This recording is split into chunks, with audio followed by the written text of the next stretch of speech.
বাচ্চাটা নষ্ট করে দাও রিয়াসা। আমি এই বাচ্চার ভার বহন করতে পারবো না। মুক্তি চাইছি আমি। সংসার নামক এই মিথ্যে বেড়াজাল থেকে মুক্তি চাইছি আমি। স্বামী হিসেবে এই মুহূর্তে আমি তোমাকে মুক্তি দিতে চাইছি। কালই তুমি হসপিটালে গিয়ে বাচ্চাটা অ্যাবর্শন করে আসবে রিয়াসা। It's my water. বিয়ের 5 মাসের মাথায় এসে তরুণের মুখ থেকে এইসব হৃদয় বিদারক কথাগুলো শুনে ক্ষণিকের জন্য থমকে দাঁড়ালাম আমি। হৃদয়ে যতটা না রক্তক্ষরণ হচ্ছে, তারও অধিক মানুষটির প্রতি ঘৃণা জন্ম নিচ্ছে। বাবা হয়ে তিনি কি করে পারছেন তার সন্তানকে খুন করার কথাটি বলতে? নিজেকে এই সংসার নামক পবিত্র বন্ধন থেকে মুক্ত করার প্রাণনাশক কথাটি বলতে? মাত্র 5 মাস চলছে আমাদের সংসার জীবনে। 3 মাস চলছে আমাদের অনাগত সন্তানের। বাবা হিসেবে কি সন্তানের প্রতি তার বিন্দু পরিমাণটা অনুভব হচ্ছে না? একটুখানি দয়া মায়াবো তো কাজ করছে না? এতটাই নিষ্ঠুর, নির্মম পাষাণ বাবা তিনি। কম্পিত শরীর নিয়ে আমি চক্ষু জোড়ায় প্রচণ্ড রাগ, যন্ত্রণা, ঘৃণার সমেত দরজার চৌখাটে দাঁড়িয়ে থাকা বিক্ষিপ্ত তরুণের মুখোমুখি দাঁড়ালাম। গর্বে ডান হাত ঠেকিয়ে কান্নাজড়িত গলায় আমি তরুণের তেজস্ক্রিয় দৃষ্টি নিক্ষেপ করে শুধালাম, আপনি আমাদের সন্তানকে অ্যাবর্শন করাতে চাইছেন তরুণ? যা শুনছি আমি কি ঠিক শুনছি তো? হ্যাঁ, ঠিক শুনছো। যা বলছি আমি একদম ঠিক বলছি। আমি তোমার থেকে মুক্তি চাই। তোমার গর্ভের ওই সন্তানদের থেকেও মুক্তি চাই। বাবা হয়ে নিজের সন্তানকে খুন করতে চাইছেন আপনি? হ্যাঁ, নিজের সন্তানকে খুন করতে চাইছেন? এতটাই নিষ্ঠুর, নির্মম পিশাচ বাবা আপনি। কথাটি বলার সময় কি আপনার পিতৃহৃদয় একবারের জন্য কেঁপে ওঠেনি তরুণ? সামান্য সাংসারিক কথা কাটাকাটি থেকে আপনি এত বড় সিদ্ধান্তটি নিতে পারলেন? আমাকে মুক্ত করার কথাটি বলতে পারলেন? মুহূর্তের মধ্যে তরুণ নিয়ন্ত্রণাধীন হয়ে উঠলেন। আমার দিকে তেড়িয়ে এসে চল শক্ত করে জবাবে বললেন, হ্যাঁ পারলাম। সিদ্ধান্তটি আমি নিতে পারলাম, কারণ এই বাচ্চাটিকে আমি চাই না। এই বাচ্চার কারণে সমাজে আমাদের দুর্নাম হতে পারে। তাই সময় থাকতে বাচ্চাটিকে অ্যাবর্শন করাতে চাইছি আমি। সমাজে আমার মা বাবার মান সম্মান অক্ষুণ্ণ রাখতে চাইছি। এসব আপনি কি বলছেন তরুণ? কিসের দুর্নামের কথা বলছেন আপনি? আমি তো আপনার কথার আগামাথায় কিছুই বুঝতে পারছি না তরুণ। প্লিজ, যা বলার ক্লিয়ারলি বলুন। তুমি কিছু বুঝতে পারছো না? না, তুমি বুঝতে পারছো না। বিয়ের পর আমাদের মধ্যে কোনো শারীরিক সম্পর্ক হয়নি। বাচ্চাটিও আমার না। এই বাচ্চা হলো তোমার পাপের ফল। মুহূর্তের মধ্যেই দুনিয়া অন্ধকার হয়ে এলো আমার। শরীর বেয়ে দরদরিয়ে ঘাম গড়াতে শুরু করলো। সামনে দাঁড়িয়ে থাকা মানুষটিকে মৃত্যু নামক যন্ত্রণার মতোই অধিক যন্ত্রণাতুর মনে হতে লাগলো। ভুল জায়গায় ভুল কথাটি শুনে কিছু মুহূর্তের জন্য নিজেকে দ্বিখণ্ডিত মনে হচ্ছিল। পাল্লা দিয়ে শ্বাস নিঃশ্বাস ভারী হয়ে উঠতেই আমি দাঁতে দাঁত চেপে তরুণের দিকে প্রশ্ন ছুড়ে বললাম, নিজের প্রাক্তন প্রেমিকাকে ফিরে পাওয়ার জন্য আপনি আমার বদনাম করতে চাইছেন তাই না তরুণ? আমাকে এবং আমার অনাগত সন্তানকে একসাথে মেরে ফেলার প্ল্যানিং করছেন আপনি? কি মনে করেছেন আপনি? কিছু জানি না আমি, কিছু বুঝি না। এতটা নির্বোধ, বোকা আমি? বড় অপর ননদের সাথে যে আপনার প্রেমের সম্পর্ক ছিল, তা এখনো চলছে, তার খবর রাখি না আমি? আপনি যে আমাকে শুধুমাত্র আপনার পরিবারের কথা ভেবে বিয়ে করেছেন, তাও জানি না আমি? নিঃশ্বাসবিহীন মনের সমস্ত জমানো কথাগুলো ওগলে আমি ক্ষণিকের মধ্যেই শরীরের সম্পূর্ণ শক্তি হারিয়ে মেঝেতে লুটিয়ে পড়লাম। ভাগ্যিস মেঝেতে মাদুর ছিল, নয়তো আমার অনাগত সন্তানের নির্ঘাত একটা ক্ষতি হয়ে যেত। বুকের কোণে জমাট বাঁধা এক অদৃশ্য যন্ত্রণায় ছটফট করতে করতে আমি আঁখি পল্লব বুঝে নিতেই দৃষ্টির সীমানায় আমার শাশুড়ি মাকেই দেখতে পেলাম। হতবিহ্বল দৃষ্টিতে তিনি আঙ্গুল নাচিয়ে যেন কিছু বলছেন আমায়। অদম্য জেদ নিয়ে একই জায়গায় ঠায় দাঁড়িয়ে থাকা তরুণের বুক চাপড়ে তিনি কিছু একটা বলার চেষ্টা করছেন। দেখবে দিক ঠাওর করতে না পেরে আমি শেষবারের মতন তরুণের নিষ্ক্রিয় মুখমণ্ডলের দিকে তাকিয়ে অবলীলায় আঁখি পল্লব বুঝে নিতে বাধ্য হলাম। এরপর আমার সাথে কি ঘটছে না ঘটছে সবই আমার স্মৃতি ধারণ ক্ষমতার বাইরে ছিল। জ্ঞান ফিরে আসতেই নিজেকে অনাকাঙ্ক্ষিতভাবে আমার বাবার বাড়িতে আবিষ্কার করলাম। যন্ত্রণায় জীর্ণ শীর্ণ নেত্রযুগল যেন কিছুতেই সম্পূর্ণ মেলে ধরতে পারছি না আমি। মনে হচ্ছে যেন শরীরের সমস্ত ইন্দ্রিয় শক্তির লোপ পেয়ে আমার শরীরটিকে ক্রমাগত দুর্বল করে তুলছে। অত্যাধিক যন্ত্রণা শরীরটিকে পাকাপোক্তভাবে কাবু করে তুলেছে। দেহের যাবতীয় দুর্বলতাকে যথেষ্ট সামলিয়ে আমি কপালে বাঁ হাত ঠেকিয়ে অর্ধ খোলা দৃষ্টিতে আশেপাশে তাকাতেই হঠাৎ চমকে উঠলাম। টিমটিমে ড্রিম লাইটের আলোয় বেষ্টিত বদ্ধঘরে আমি অপ্রত্যাশিতভাবে বিষণ্ণ ভঙ্গিতে দাঁড়িয়ে থাকা রাফায়েত ভাইয়াকে দেখতে পেলাম। বাবার খুব ঘনিষ্ঠ একজন বন্ধুর ছেলে রাফায়েত ভাই। আঙ্কেলের মৃত্যুর পর থেকে দীর্ঘ 10 বছর যাবৎ রাফায়েত ভাই আমাদের বাড়িতে থেকে খেয়ে পড়াশোনা করে মানুষ হয়েছেন। অনার্স কমপ্লিট হওয়ার পর ভাইয়া যখন চাকরির সন্ধানে বিভিন্ন ছোট বড় অফিসে ঘোরাঘুরি করেও ভালো মানের কোনো চাকরির ব্যবস্থা করতে পারছিলেন না, তখন আমার বাবার একজন কাছের বন্ধুর সুপারিশে তাৎক্ষণিক বাবা রাফায়েত ভাইয়াকে লন্ডন পাঠিয়ে দেন। লন্ডনে বাবার সেই বন্ধুর একটি ছোটখাটো সেন্ট্রাল হসপিটাল রয়েছে। সেখানে রাফায়েত ভাই অ্যাসিস্ট্যান্ট ম্যানেজার হিসেবে কাজ করতেন। সেই যে দীর্ঘ 2 বছর আগে রাফায়েত ভাইয়ের সাথে দেখা হয়েছিল, আজ আবার দীর্ঘ 2 বছর পর অকল্পনীয়ভাবে এই মানুষটির সাথে দেখা হয়ে গেল। আনন্দে হতবিহ্বল হয়ে আমি চটজলদি শোয়া থেকে উঠে বসলাম। শরীর এবং মনের সমস্ত যন্ত্রণা ভুলে ম্লান হেসে ভাইয়ের দিকে প্রশ্ন ছুড়ে বললাম, আরে রাফায়েত ভাই, তুমি? বুকে দুহাত গুজে নিম্নগ্ন দৃষ্টিতে রাফায়েত ভাই আমার দিকে তাকিয়ে রইলেন।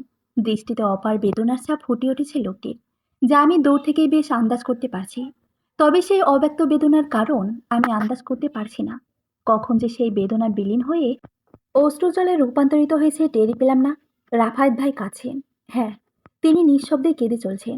মেয়ে মানুষদের মতো তারও চোখের কোটর বেয়ে টুপ করে অশ্রুকণা বেয়ে থুতনি অব্দি গড়িয়ে পড়ছে। ছেলেদের এত সহজে কখনো কান্না দেখতে দেখিনি আমি। উৎসাহিত মন যেন ক্রমাগত উচাটন হয়ে উঠল। লোকটির কান্নার কারণ জানতে চাইল। অতি আশ্চর্যিত হয়ে আমি নিরলস দৃষ্টিতে লোকটির দিকে তাকিয়ে গলা খাকিয়ে বললাম, কি হয়েছে রাফায়েত ভাই, তুমি কাঁদছো কেন? কান্নাজড়িত মুখমণ্ডলেও তিনি ফিক করে হেসে উঠলেন। বুকের পাঁজর থেকে ডান হাতটি উঠিয়ে দুই চোখে লেগে থাকা শেষ অশ্রুকণাগুলো মুছে নাক টেনে বললেন, তোর সুখ দেখে কাচ্ছি। কত সুখে আছিস তুই বল, স্বামী, সংসার, বাচ্চা কাচ্চা নিয়ে। না চাইতেও ভেতর থেকে দীর্ঘশ্বাস বেরিয়ে এলো আমার। কত যে সুখে আছি তা যদি তুমি জানতে রাফায়েত ভাই। যদি কখনো মুখ ফুটে তোমাকে বলতে পারতাম আমার সুখের কথাগুলো, তখন হয়তো বুঝতে পারতে আমি আদৌ তো কতটা সুখে আছি। তাৎক্ষণিক মাথা নয়ে নিলাম আমি। অবাধ্য চোখের জল লুকিয়ে নিতেই রাফায়েত ভাই পুনরায় নমনীয় গলায় শোধালেন, বিয়ে করেছিস কবে? শুনলাম মাও হতে চলেছিস। কত বড় হয়ে গেলে বল, এখন একা একাই সংসার জীবন সামলাতে পারছিস। এই রাফায়েতের কোনো প্রয়োজনই পড়ছে না এখন। অথচ একটা সময় এই রাফায়েতকে ছাড়া তুই ওয়াশরুমের দরজা অবধি যেতে ভয় পেতিস। রাত বিরাতে তোর জন্য ওয়াশরুমের দরজায় দাঁড়িয়ে কত যে মশার কামড় খেতে হয়েছে আমার, তার কোনো নির্দিষ্টতা নেই। মনে আছে তো এসব, নাকি ভুলে গেছিস সব? সময়ের বিবর্তনে সব ফিকে হয়ে গেছে, মরে গেছে স্মৃতি, তাজা হয়ে উঠেছে নতুন দ্রুত প্রাণ। ধীরে ধীরে রাফায়েত ভাইয়ার চোয়াল শক্ত হয়ে আসছে। আখি জোড়ায় বেদনার চেয়েও অধিক জেদ প্রতিস্ফুরিত হচ্ছে। অশ্রুসিক্ত চোখে আমি মাথা উঁচিয়ে রাফাত ভাইয়ার দিকে একবার তাকালাম। খেয়াল করে দেখলাম আবারও লোকটির চোখের কোটর বেয়ে অবলীলায় শ্রাবণের জল গড়িয়ে পড়ছে। এই শ্রাবণ তো, এই খরা, এই মুহূর্তে লোকটিকে বুঝে উঠতে পারছি না মোটেও। শত চেষ্টা সত্ত্বেও চোখের জলকে যেন তিনি কিছুতেই আটকে রাখতে পারছেন না। কেন জানি না দ্বিতীয়বারের মতো আমারও হৃদয় কেঁপে উঠল আমার। হ্যাঁ, এই মানুষটির প্রতি দ্বিতীয়বারের মতো আমারও হৃদয় কেঁপে উঠল আমার। অজান্তে আমিও চোখের জল ছেড়ে কান্না জড়িত গলায় প্রত্যুত্তরে বললাম, তুমিও তো আমাকে ছাড়া দিব্যি ভালো আছো রাফায়েত ভাই। নিজের কর্মজীবন নিয়ে দারুণ ব্যস্ত হয়ে পড়েছ। এতটাই ব্যস্ত হয়ে পড়েছ যে আমার সামান্যতম খোঁজ খবর নেওয়ার সময়টুকু বের করতে পারোনি তুমি। লন্ডন যাওয়ার পর থেকে কখনোই চেষ্টা করেছিলে আমার সাথে যোগাযোগ করার, আমার সাথে দুদণ্ড কথা বলার, আমার খোঁজ খবর রাখার? তাৎক্ষণিক আমার থেকে দৃষ্টি ছড়িয়ে নিলেন তিনি। অন্নপাশ ফিরে পুনরায় চোখের জল মুছে কম্পিত গলায় বললেন, তুই তো কখনো চেষ্টা করিসনি আমার সাথে যোগাযোগ করার, বিয়ের খবরটা পর্যন্ত আমার কাছে পৌঁছাবার। 2 বছর পর যখন তোদের সবাইকে আমি সারপ্রাইজ দিতে এলাম, তখন আমি নিজে এসে সারপ্রাইজড হয়ে গেলাম। ভাগ্যের কত নির্মম পরিহাস বল। ওপরালা সেই ছোটবেলা থেকে কেন জানি না আমার সাথে ভাগ্যের এই নির্মম খেলা খেলে আসছেন। প্রতি ক্ষেত্রে আমাকে হারিয়ে দিচ্ছেন। থমকালাম আমি। ভ্রুযুগল খরতরভাবে কুঁচকে রাফায়েত ভাইয়ের দিকে প্রশ্ন ছুড়ে বললাম, কিন্তু বাবা তো বলেছিলেন তুমি আমার বিয়ের খবরটা জানতে। আজ সময়ের অভাবে তখন আমার সাথে যোগাযোগ করতে পারোনি। ইতিমধ্যেই হন্তদন্ত হয়ে শোবার ঘরের দরজা ঠেলে আমার ছোট বোন রামিসা আমার ঘরে প্রবেশ করলো। তার এহেন তৎপর ভাবভঙ্গি দেখে মনে হচ্ছে যেন বাড়িতে নির্ঘাত চোর ডাকাত পড়েছে। ঘরে প্রবেশ করে সে বাঁকা দৃষ্টিতে একবার রাফায়েত ভাইয়ের দিকে তাকালো, অন্যদিকে রাফায়েত ভাইয়ের চোখে জল মুছে নিতে ব্যস্ত, নিজেকে যথেষ্ট স্বাভাবিক করতে প্রয়াত প্রায়। সঙ্গে সঙ্গেই রামিসা আবার দৃষ্টি ঘুরিয়ে হাঁপিয়ে ওঠা গলায় আমার দিকে উদ্বেগে দৃষ্টি নিক্ষেপ করে বলল, আপু জলদি বসার ঘরে চল, জেজু এসেছেন তোকে ওই বাড়ি নিয়ে যেতে। বিশ্বাস কর, এই প্রথম জিজুকে চিনতে আমার বেশ বেগ পেতে হচ্ছে। কেমন যেন বদ্ধ উন্মাদ হয়ে গেছেন তিনি। বাতাসের বেগে বসা থেকে উঠে দাঁড়ালাম আমি। ওতলা উদ্গ্রীব হয়ে রাফায়েত ভাই এবং রামিসাকে 2 হাত দিয়ে সরিয়ে শোবার ঘর থেকে বেরিয়ে এলাম। শাড়ির কুচি সামলে দ্রুত পায়ে হেঁটে বসার ঘরে প্রবেশ করতেই দেখলাম তরুণ সত্যি বদ্ধ উন্মাদের মতো আমার বাবা মায়ের সাথে যা নয় তাই বলে কুরুচিপূর্ণ আচরণ করছেন। কিছুতেই তিনি আমার বাবা মায়ের কথা শুনছেন না। তরুণের সাথে অবশ্য আমার শাশুড়ি মা এবং শ্বশুর আব্বু আছেন। তারা কেউই তরুণকে আটকে রাখতে পারছে না। মুখ দিয়ে যা আসছে তাই তিনি অনবরত বলে চলছেন। উপায় বুদ্ধি না পেয়ে শরীরের কথা চিন্তা না করে আমি একছোটে তরুণের মুখোমুখি দাঁড়ালাম। আমাকে একটি পলক দেখা মাত্রই তরুণ কিছুটা শান্ত হয়ে বাড়ির সকলের সামনে আমায় আষ্টে পিষ্টে জড়িয়ে ধরলেন। কিছু বুঝে ওঠার পূর্বেই তিনি বেসামাল ভঙ্গিতে চিৎকার করে বলতে আরম্ভ করলেন, তুমি এক্ষুনি এই মুহূর্তে আমার সাথে আমার বাড়ি ফিরে যাবে রিয়াসা। আমার অনুমতি ছাড়া তুমি এই বাড়িতে আসলে কেন? তুমি জানো না, তোমাকে একটি পলক না দেখলে আমার দিন কাটে না, রাত কাটে না। আমাদের বাচ্চার সাথে কথা না বললে আমার একদণ্ড ঘুম আসে না। আমি এত কিছু জানি না। তুমি এখনই এই মুহূর্তে আমার সাথে আমার বাড়ি ফিরে যাবে রিয়াসা। আমার অনুমতি ছাড়া তুমি এই বাড়িতে আসলে কেন? তুমি জানো না, তোমাকে একটি পলক না দেখলে আমার দিন কাটে না, রাত কাটে না। আমাদের বাচ্চার সাথে কথা না বললে আমার একদণ্ড ঘুম আসে না। আমি এত কিছু জানি না। তুমি এক্ষুনি এই মুহূর্তে আমার সাথে আমার বাড়ি ফিরে যাবে। আমি তোমাকে বাড়ি নিয়ে যেতে এসেছি। বিস্মিত না হয়ে পারলাম না। একটু আগেও তো লোকটি আমার সাথে যা নয় তাই বলে আচরণ করছিল। আমার চরিত্রে পর্যন্ত আঙ্গুল তুলছিল। মুখের পর আমাকে এবং আমার অনাগত সন্তানকে দিব্যি অস্বীকার করে আমাদের দুজনকে স্বয়ং মৃত্যু নামক যন্ত্রণার দিকে ঠেলে দিচ্ছিল। তার সামনেই তো মৃত্যু যন্ত্রণায় ছটফট করছিলাম আমি। শরীরের সর্বশক্তি হারিয়ে মেঝেতে পর্যন্ত লুটিয়ে পড়েছিলাম। অথচ তখন একটিবারের জন্য তিনি আমার পাশে এসে দাঁড়াননি। সেই অকথিত যন্ত্রণা থেকে আমায় একটুখানি পরিত্রাণ দিতে আসেনি। এখন আবার সেই জালিম লোকটি ছুটে এসেছে আমাকে ওই বাড়িতে নিয়ে যাওয়ার জন্য। বাড়ির সকলের সামনে নির্লজ্জের মতো আমাকে জড়িয়ে ধরতে পর্যন্ত কুণ্ঠা বোধ করেননি তিনি। আবার জোর গলায় বলছেন আমাকে ছাড়া তার দিনরাত কাটে না, বাচ্চার সাথে কথা না বলে তার ঘুম আসে না। এই তরুণকে তো আমি মোটেও চিনতে পারছি না। সম্পূর্ণ অপরিচিত লাগছে লোকটিকে। আচ্ছা, তিনি আমার সাথে আবার ছলনা করছেন না তো? আমাকে মিথ্যে আশ্বাস দিয়ে আমার বিশ্বাস অর্জন করে আমাকে আবার ওই বাড়ি নিয়ে গিয়ে অকথিত নির্যাতন করতে চাইছি না তো? তখন তো রাগ, জেদ, ঘৃণায় বড় অপর ননদের বিষয়টি আমি মুখ ফুসকে বলে ফেলেছিলাম। তারই রিভেঞ্জ নেওয়ার জন্য পরিকল্পিতভাবে এসব করছে না তো তিনি? ভয়ে দেহের লোমকূপ দাঁড়িয়ে গেল আমার। লোকটিকে ক্রমাগত আতঙ্কের কারণ হিসেবে মনে হতে লাগলো। তাছাড়া এর মধ্যে একটি প্রশ্ন রয়ে গেল, আমি কখন এই বাড়িতে এলাম? আর কিভাবে বা এলাম? কে নিয়ে এলো আমাকে এই বাড়িতে? যতদূর মনে আছে জ্ঞান হারানোর আগ পর্যন্ত তো আমি ওই বাড়িতে ছিলাম। এইসব জল্পনা কল্পনার মাঝেই আমার বাবার তেজি কণ্ঠস্বর আমার কর্ণকুহরে অতি রুক্ষভাবে প্রতিধ্বনিত হলো। গলায় গাম্ভীর্যতা এনে তিনি তরুণকে স্পষ্ট ভাষায় বললেন, তুমি এখন বাড়ি ফিরে যাও তরুণ। রিয়াসা কিছুদিন আমাদের সাথে এই বাড়িতে থাকতে এসেছে। যখন তার মন ঠিক হয়ে যাবে তখন আমি নিজে রিয়াসাকে তোমাদের বাড়িতে গিয়ে পৌঁছে দিয়ে আসবো। মুহূর্তের মধ্যে রাগে ফোঁস করে উঠলেন তরুণ। তড়িৎ বেগে আমাকে বুকের পাঁজর থেকে উঠিয়ে বাবার মুখোমুখি দাঁড়ালেন।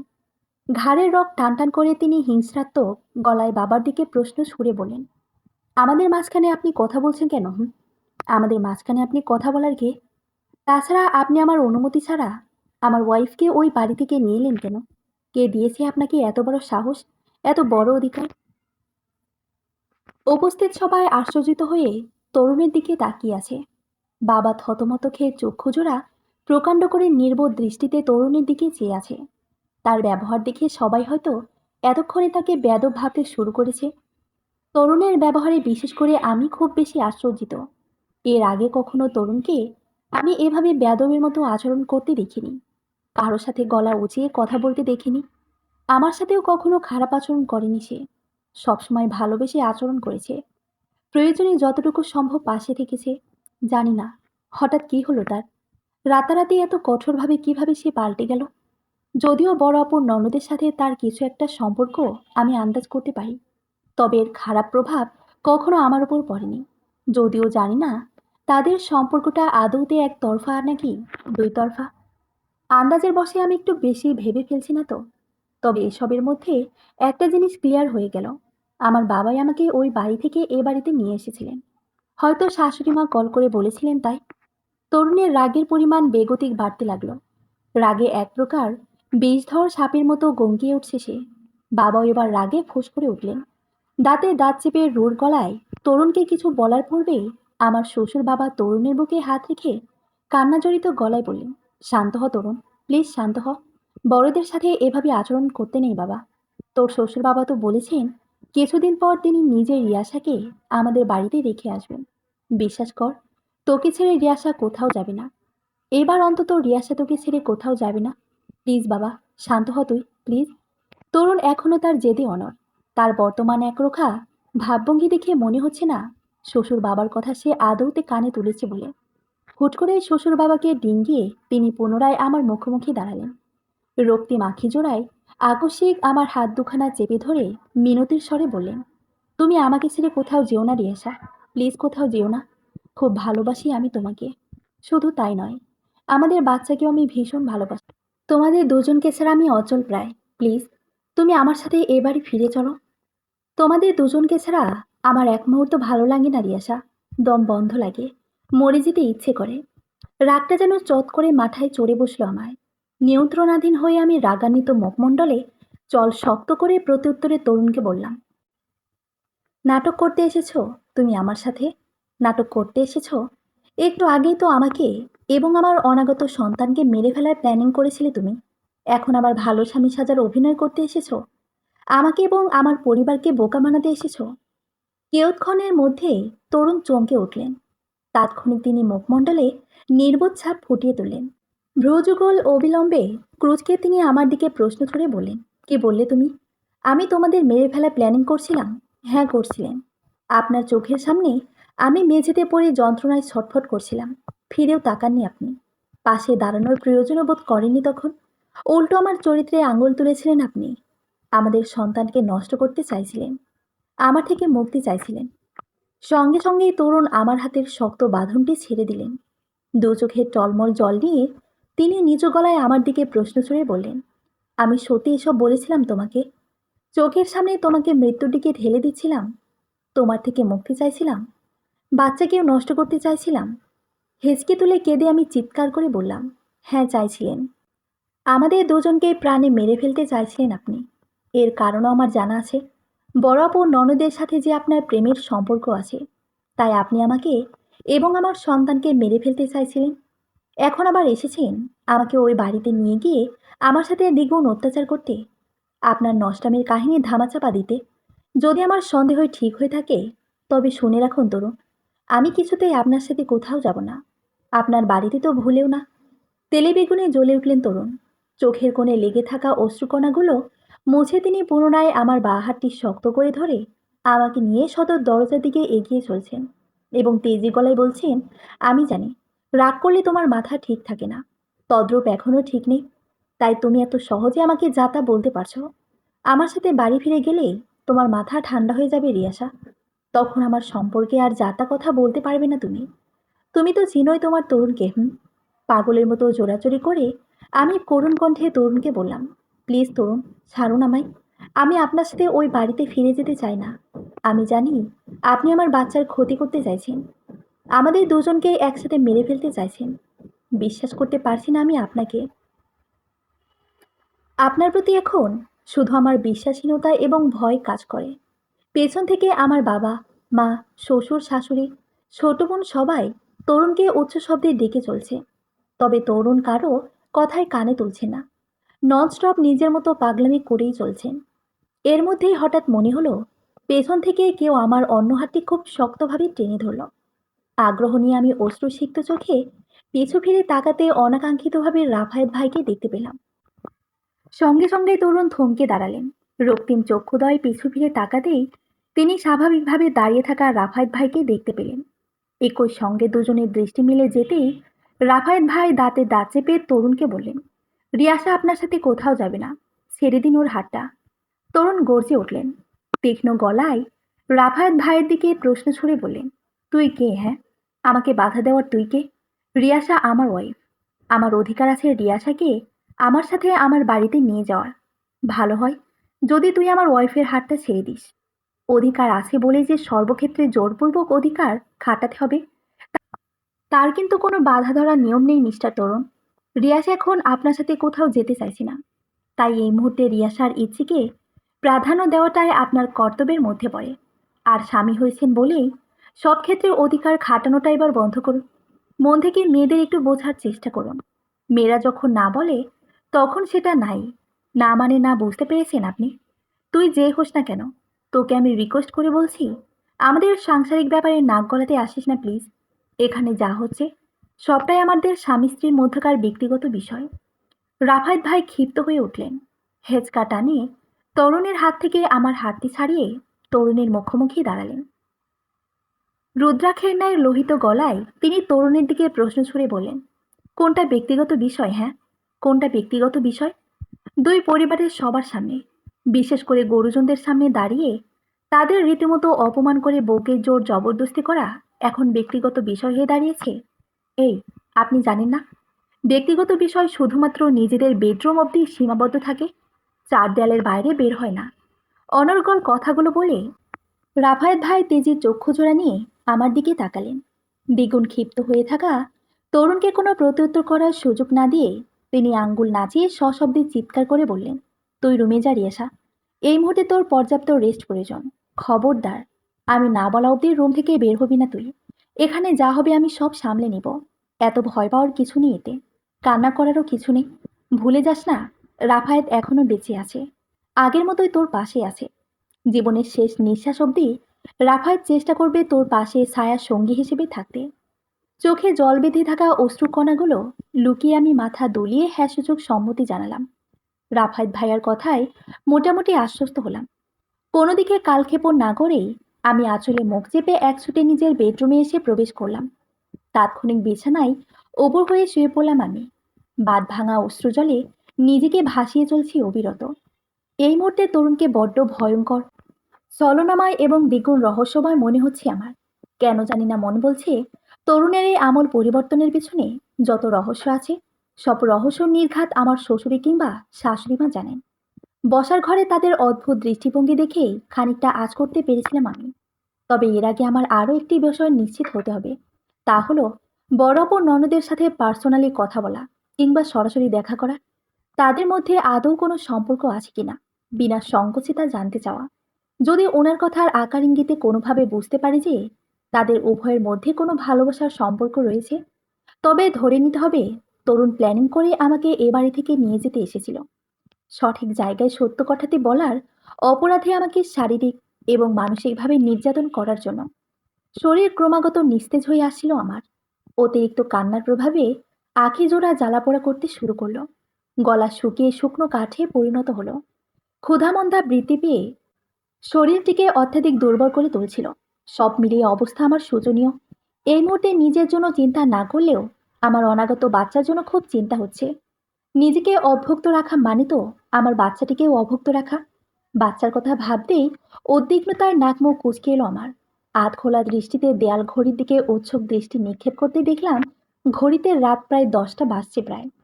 তরুণের সাথে আমার ঝগড়া হয়েছিল সকাল ঠিক 10টার কাছাকাছি সময়, আর এখন বাজছে রাত 10টা। মাঝখানে মোট 12 ঘন্টার ব্যবধান। বসার ঘরে বর্তমানে ঠিক কি কি ঘটছে কেন জানি না তার জানার বিন্দুমাত্র আগ্রহ, কৌতূহল কিংবা ইচ্ছেবোধ জাগ্রত হচ্ছে না আমার।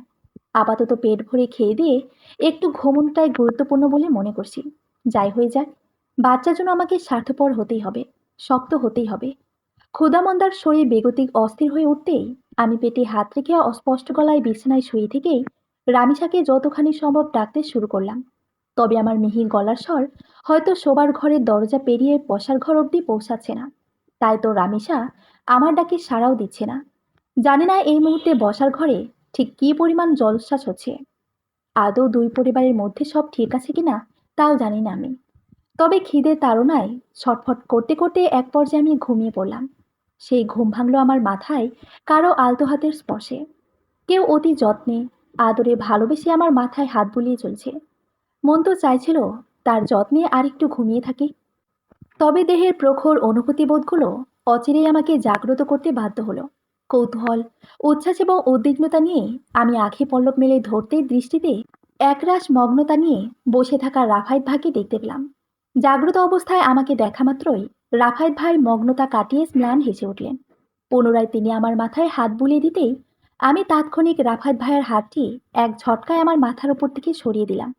জায়গা থেকে অনেকখানি সরে এসে আমি বিস্মিত দৃষ্টিতে রাফায়েত ভাইয়ের দিকে প্রশ্ন ছুড়ে বললাম, কি হলো রাফায়েত ভাই? এত রাতে তুমি আমার ঘরে কি করছো? ব্যথিত দৃষ্টিতে রাফায়েত ভাই আমার দিকে তাকালেন। একই দৃষ্টিতে কিয়ৎক্ষণ আমার দিকে তাকিয়ে থেকে তিনি অবিলম্বে বাড়িয়ে রাখা হাতটি গুটিয়ে নিলেন। তাৎক্ষণিক মাথা নুয়ে তিনি বুকের মধ্যখানে হাতটি গুজে অপরাধসূচক গলায় প্রত্যুত্তরে বললেন, তোর কিছুর প্রয়োজন আছে কিনা জানতে এসেছিলাম। প্রসঙ্গ পাল্টাতে আমি উৎসাহিত গলায় শুধালাম, তরুণ কি চলে গেছে? মাথা উঁচিয়ে রাফায়েত ভাই আমার দিকে তাকালেন।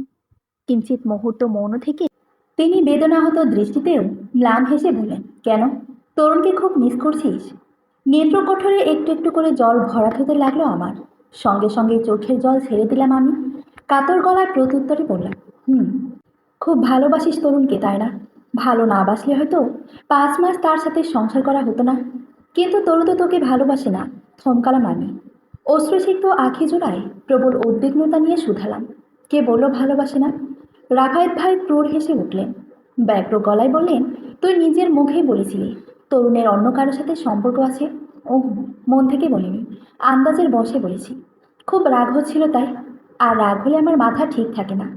মুহূর্তের মধ্যে রাফায়েত ভাইয়ের ঠোঁটের কোণে লেগে থাকা সেই বাঁকা হাসি কোথায় যেন মিলিয়ে গেল। অচিরে জল শক্ত হয়ে উঠল। দাঁতে দাঁত চেপে তিনি আমার দিকে প্রশ্ন ছুড়ে বললেন, আন্দাজের বশে তরুণকে এভাবে ব্লেম করার মানে কি ছিল রিয়াসা? তুই জানিস তোর একটু খামখেয়ালিপনার জন্য তরুণ কতটা কষ্ট পেয়েছে? ডুকরে কেঁদে উঠলাম আমি। অস্পষ্ট গলায় বলতে আরম্ভ করলাম, আমিও তো কম কষ্ট পাইনি রাফায়েত ভাই। সকালে তো তরুণ আমায় যা নয় তা বলে অপমান করলো। আমাকে এবং সন্তানকে মেরে ফেলার কথা পর্যন্ত বলছিল। গায়ে হাত তোলায় শুধু বাকি ছিল। সেই জায়গায় দাঁড়িয়ে আমি কিভাবে পারতাম তার সাথে ভালো ব্যবহার করতে, নিজেকে ঠিক রাখতে, মনকে স্থির রাখতে? রাফায়েত ভাই স্তব্ধ শ্বাস ছাড়লেন। তেজি দৃষ্টিতে মৌনতায় নেই নমনীয় গলায় আমার দিকে প্রশ্ন ছুড়ে বললেন, তাহলে এখন মিস করছিস কেন তাকে? কেন তার জন্য কাঁদছিস? মনকে স্থির করতে পারছিস না? আমাকে প্রত্যুত্তর করার কোনো সুযোগ না দিয়ে তিনি বসা থেকে হঠাৎ উঠে দাঁড়ালেন। ব্যস্ত ভঙ্গিতে প্যান্টের পকেট থেকে ওনার ব্যবহার করা সেলফোনটি আমার হাতে তুলে দিয়ে বললেন, ধর, তরুণের সাথে কথা বলে নে, দেখবি মন শান্ত হয়ে গেছে। দ্রুত বেগে শোয়া থেকে উঠে বসলাম আমি। মৃদু হেসে রাফায়েত ভাইয়ের হাত থেকে ফোনটা হাতে তুলে নিলাম। দ্বিগুণ উৎসাহিত হয়ে আমি তরুণীর নাম্বারে ডায়াল করতে রাফায়েত ভাই কেমন যেন গলা জড়ানো স্বরে শুধালেন, খুব বেশি খুশি হয় না যখন প্রিয় মানুষটির সাথে যোগাযোগ করার সুযোগ হয়ে ওঠে? স্ক্রিন থেকে দৃষ্টি উঠিয়ে আমি তাৎক্ষণিক রাফায়েত ভাইয়ের ব্যথিত দৃষ্টিতে দৃষ্টি মিলালাম। কোনো দিকে কালক্ষেপণ না করে আমি উচ্ছ্বাসিত গলায় বললাম, হুম, খুব খুশি হয়। বিমর্ষ দৃষ্টিতে রাফায়েত ভাই আমার দিকে তাকালেন। অতপর নাক টেনে ভগ্ন গলায় বললেন, কিন্তু আমার ভাগ্যে এই খুশিটা কখনো জোটেনি জানিস। আমার মনে বাস করা প্রিয় মানুষটি কখনো আমার মনের খবর জানতেই পারেনি, কখনো উপলব্ধি করতে পারিনি। আমাকে একটুখানি বোঝার অপেক্ষায় চাতক পাখির মতো কত বছরের পর বছর অবলীলায় কাটিয়ে দিয়েছি আমি। তাকে একটি নজর দেখার প্রতীক্ষায় প্রেম পিপাসু আখিজোড়া কত শত রজনী যে চেয়ে চেয়ে কাটিয়ে দিয়েছে সে কখনো জানতেই পারবে না। তাকে নিয়ে স্বপ্নপুরীতে যে বিশাল রাজ্য গড়েছিলাম আমি, দীর্ঘ 10 বছর ধরে নির্লস পরিশ্রম করার পর জানতে পারলাম এ তো অধ্যবসায়ের ফলে যে রাজ্য আমি রচিত করেছিলাম সেই রাজ্য সহ রাজ্যের রানীও এখন অন্য কারো হয়ে গেছে। সেই প্রত্যাশিত রাজ্য এখন আমার আর নেই। চোখ বুঝেও এখন ভয় হয় জানিস। চোখে অজস্র ক্লান্তি ভর করলেও এখন চোখ বুঝতে ভয় হয়। নিজের তৈরি করা রাজ্যে আমি দ্বিতীয় কারো বিচরণ সহ্য করতে পারছি না। হতভম্ব দৃষ্টিতে আমি রাফায়েত ভাইয়ের গভীর শোকাহত দৃষ্টিতে তাকালাম। নেত্রকোটর জুড়ে অবলীলায় জল চিকচিক করে উঠতেই আমি শুকনো ঢোক গেলে উৎসুক গলায় প্রশ্ন ছুড়ে বললাম, কে সেই রানী রাফায়েত ভাই, যে তোমার ভালোবাসা বুঝল না? রাফায়েত ভাই থমকালেন। চোখের জল আটকে রাখার অদম্য চেষ্টা করে বিমর গলায় বললেন, সে আমার ভালোবাসা বোঝেনি বিষয়টা কিন্তু এমন নয়। একটুখানি হলেও বুঝেছিল। কিন্তু কিন্তু কি রাফায়েত ভাই? আমি ফিরে আসতেই অনেকখানি দেরি করে ফেলেছি। অন্য কাউকে ভরসা করে নিজেই হেরে গিয়েছি। মানুষ চিনতে ভুল করেছিলাম আমি। ভেবেছিলাম পৃথিবীতে হয়তো সবাই আপন। তাৎক্ষণিক রাফায়েত ভাই পিছু ঘুরে দাঁড়ালেন। নেত্রকোটরে জমে থাকা বিন্দু বিন্দু অশ্রুকণাগুলোকে দুহাত ধারা মুছে তিনি নির্লিপ্ত গলায় বললেন, তরুণীর সাথে কথা বলতোই, আমি তোর জন্য খাবার নিয়ে আসছি। প্রত্যুত্তর করার সুযোগ দিলেন না তিনি। হন্তদন্ত হয়ে ঘর থেকে প্রস্থান নিলেন। নির্লিপ্ত নির্বিকার দৃষ্টিতে কিছুক্ষণ লোকটি যাওয়ার পথে তাকিয়ে রইলাম আমি। কে সেই রানী? কাকে ভরসা করে রাখাত ভাই ঠকেছেন, বিষয়গুলো যেন আমার কাছে ধাঁধার মতো মনে হচ্ছিল, যার উত্তর হয়তো আমাকে নিজেই খুঁজে বের করতে হবে। আপাতত বিষয়টি মাথা থেকে ঝেড়ে আমি পুনরায় ফোনের স্ক্রিনের দিকে দৃষ্টি বোলালাম। তরুণের নম্বরে কল ঢুকতেই ওই পাশ থেকে তরুণ সঙ্গে সঙ্গে কলটি তুলে নিলেন। কম্পিত গলায় তিনি অনর্গল বলতে আরম্ভ করলেন, কে? প্রিয়াশা, আমি জানতাম তুমি কল করবে, তাই তো তোমার প্রতীক্ষায় এখনও আমি না ঘুমিয়ে জেগে আছি। শোনো, আমার সাথে নাটক করবে না, একদম না। এই বাড়িতে আসার পর থেকেই আপনি আমার সাথে ক্রমাগত নাটক করে আসছেন। এতই যেহেতু ভালোবাসেন আমাকে, তাহলে সকালে আমার সাথে এমন খারাপ আচরণ করলেন কেন? কেন বললেন আমাদের বাচ্চাটাকে নষ্ট করে দিতে, আমাকে মুক্তি দিতে? বাচ্চাটা আপনার নয়, বাচ্চাটা আমার পাপের ফল। বিশ্বাস করো রিয়াসা, সকালে আমি তোমার সাথে কীরূপ ব্যবহার করেছি, তোমাকে কতটা হার্ট করেছি, কে থেকে কী বলেছি কিছু মনে নেই আমার। জ্ঞান তো আমি তোমার সাথে কখনো খারাপ ব্যবহার করতে পারি না রিয়াসা, আমার দ্বারা তা কখনোই সম্ভবই না। তুমি তো আমাকে চিনোই রিয়াসা, 2 বছর সম্পর্কের পর আমরা ভালোবেসে বিয়ে করেছি। এত বছরে তুমি আমাকে চিনতে পারোনি বলো? এক সেকেন্ড, এক সেকেন্ড। 2 বছর সম্পর্কের পর আমরা বিয়ে করেছি মানে?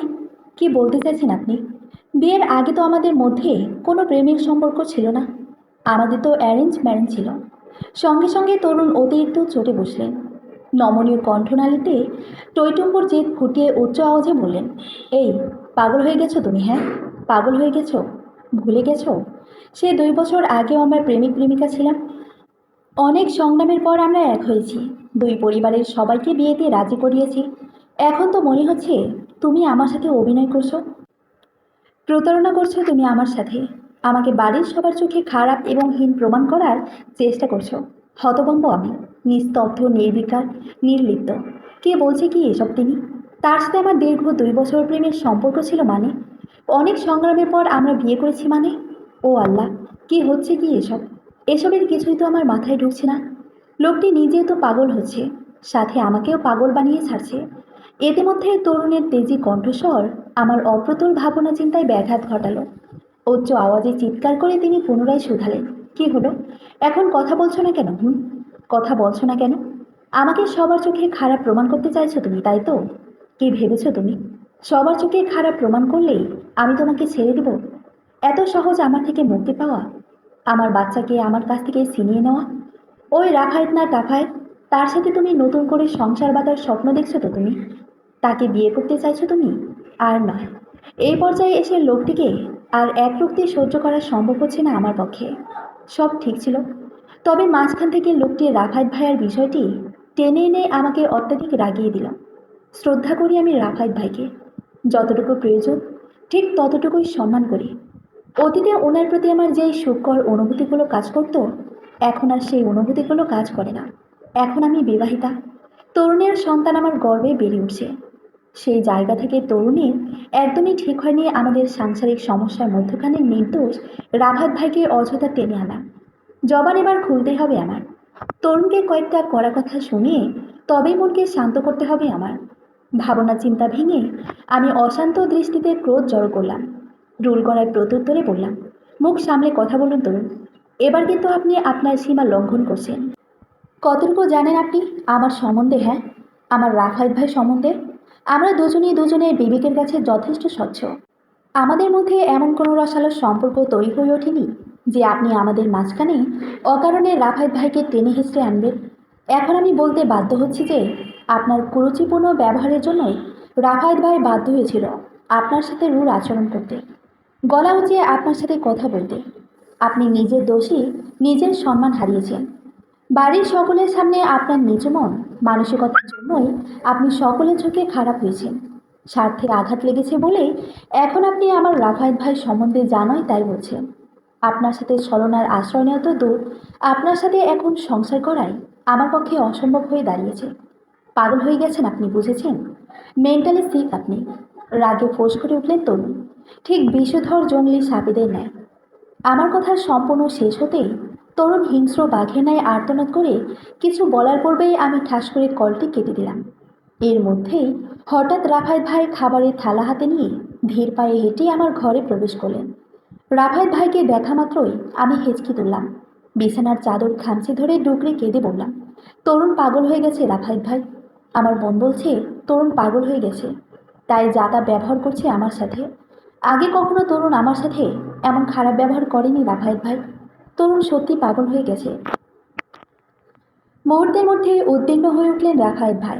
ব্যতিব্যস্ত ভঙ্গিতে তিনি খাবারের থালাটি ডেস্কের ওপর রেখে তড়িৎ বেগে আমার পাশে এসে বসলেন। অস্থির চক্ষু জোড়ায় তিনি অপার শঙ্কা নিয়ে ভগ্ন গলায় শুধালেন, কি হয়েছে? তরুণ আবারও তোর সাথে খারাপ ব্যবহার করেছে? হেঁচকি তুলে কেঁদে উঠলাম আমি। মাথা নুয়ে কান্না জড়িত গলায় বললাম, হ্যাঁ রাফায়েত ভাই, তরুণ আবারও আমার সাথে খারাপ ব্যবহার করেছে। আবারও নিজের নিজ মন মানসিকতার পরিচয় দিচ্ছে, যা নয় তাই বলেই চলেছে। আর সহ্য হচ্ছে না এসব আমার। তেতা তিক্ত হয়ে উঠেছি। রাফায়েত ভাই দ্বিগুণ চিন্তিত হয়ে উঠলেন। আমার মুখের দিকে খানিক ঝুঁকে এসে তিনি সান্ত্বনাসূচক গলায় বললেন, শান্ত হ তুই, প্লিজ শান্ত হ। এভাবে কান্নাকাটি করলে সমস্যা কখনো সমাধান হবে না। আই থিঙ্ক তরুণ মানসিকভাবে কোনো কারণে পেরেশানিতে ভুগছে। অফিসের কাজকর্ম নিয়ে হয়তো ফ্রাস্ট্রেটেড হয়ে আছে। মাঝে মাঝে এমন হয়। মানসিক অবসন্নতায় ভুগে এমন বিধ্বস্ত অবস্থা হয়। তুই বিষয়টাকে এত জটিলভাবে না দেখে স্বাভাবিকভাবেও ভেবে নিতে পারিস। কিছুদিন সময় দে নিজেদের, দেখবি সব ঠিক হয়ে গেছে। সংসার জীবনে এমন অনেক টুকটাক মনোমালিন্য হয়েই থাকে। তবে ধৈর্য ধরে সব পরিস্থিতি সামলে নেওয়া হলো প্রকৃত স্বামী স্ত্রীর সম্পর্ক। মাথা উঁচিয়ে আমি নিম্নজ্ঞ দৃষ্টিতে রাফায়েত ভাইয়ার দিকে তাকালাম। কান্না থামিয়ে কিছুটা শান্ত হয়ে এলাম। কিন্তু বেশিক্ষণ সেই শান্ত ভাব বজায় রাখতে পারলাম না আমি। পুনরায় ডুকরে কেঁদে শুধালাম, তুমি আমাকে মিথ্যে সান্ত্বনা দিচ্ছ রাফায়েত ভাই? তরুণের পক্ষ নিয়ে কথা বলছো? এখন বুঝি আমি তোমার পর হয়ে গেলাম। তরুণ এত আপন হয়ে গেল। ফিক করে হেসে উঠলেন রাফায়েত ভাই। অশান্ত দৃষ্টি আমার মুহূর্তের মধ্যেই শান্ত হয়ে উঠল। কি অপূর্ব লোকটির হাসি, কেমন যেন স্নিগ্ধময়, মোহময়, নিম্নগ্নতায় ভরপুর। হা করে পলকহীন দৃষ্টিতে তাকিয়ে থাকার মতো মোহিত। গাল দুটো কেমন যেন দুদিকে নেচে নেচে উঠছে। ভ্রুযুগল কিঞ্চিত প্রসারিত হয়ে উঠছে। লাইটের তীর্যক আলোতে শুভ্র মুখের আদলটির সমগ্র মুখমণ্ডল জুড়ে লাল আভা ছড়াচ্ছে। নিজের ঠোঁটের ঠিক মাঝখানে থাকা কৃষ্ণ রঙের তিলটিও দ্বিগুণ ব্লাস করে উঠছে। রেশমি চুলগুলো উন্মুক্ত জানালা দিয়ে আসা মাঝরাতে স্নিগ্ধ এবং কমলমতি বাতাসের প্রভাবে বিশৃঙ্খলভাবে হেলে দুলে উঠছে। দেখতে অমায়িক সৌন্দর্যের অধিকারী লাগছে।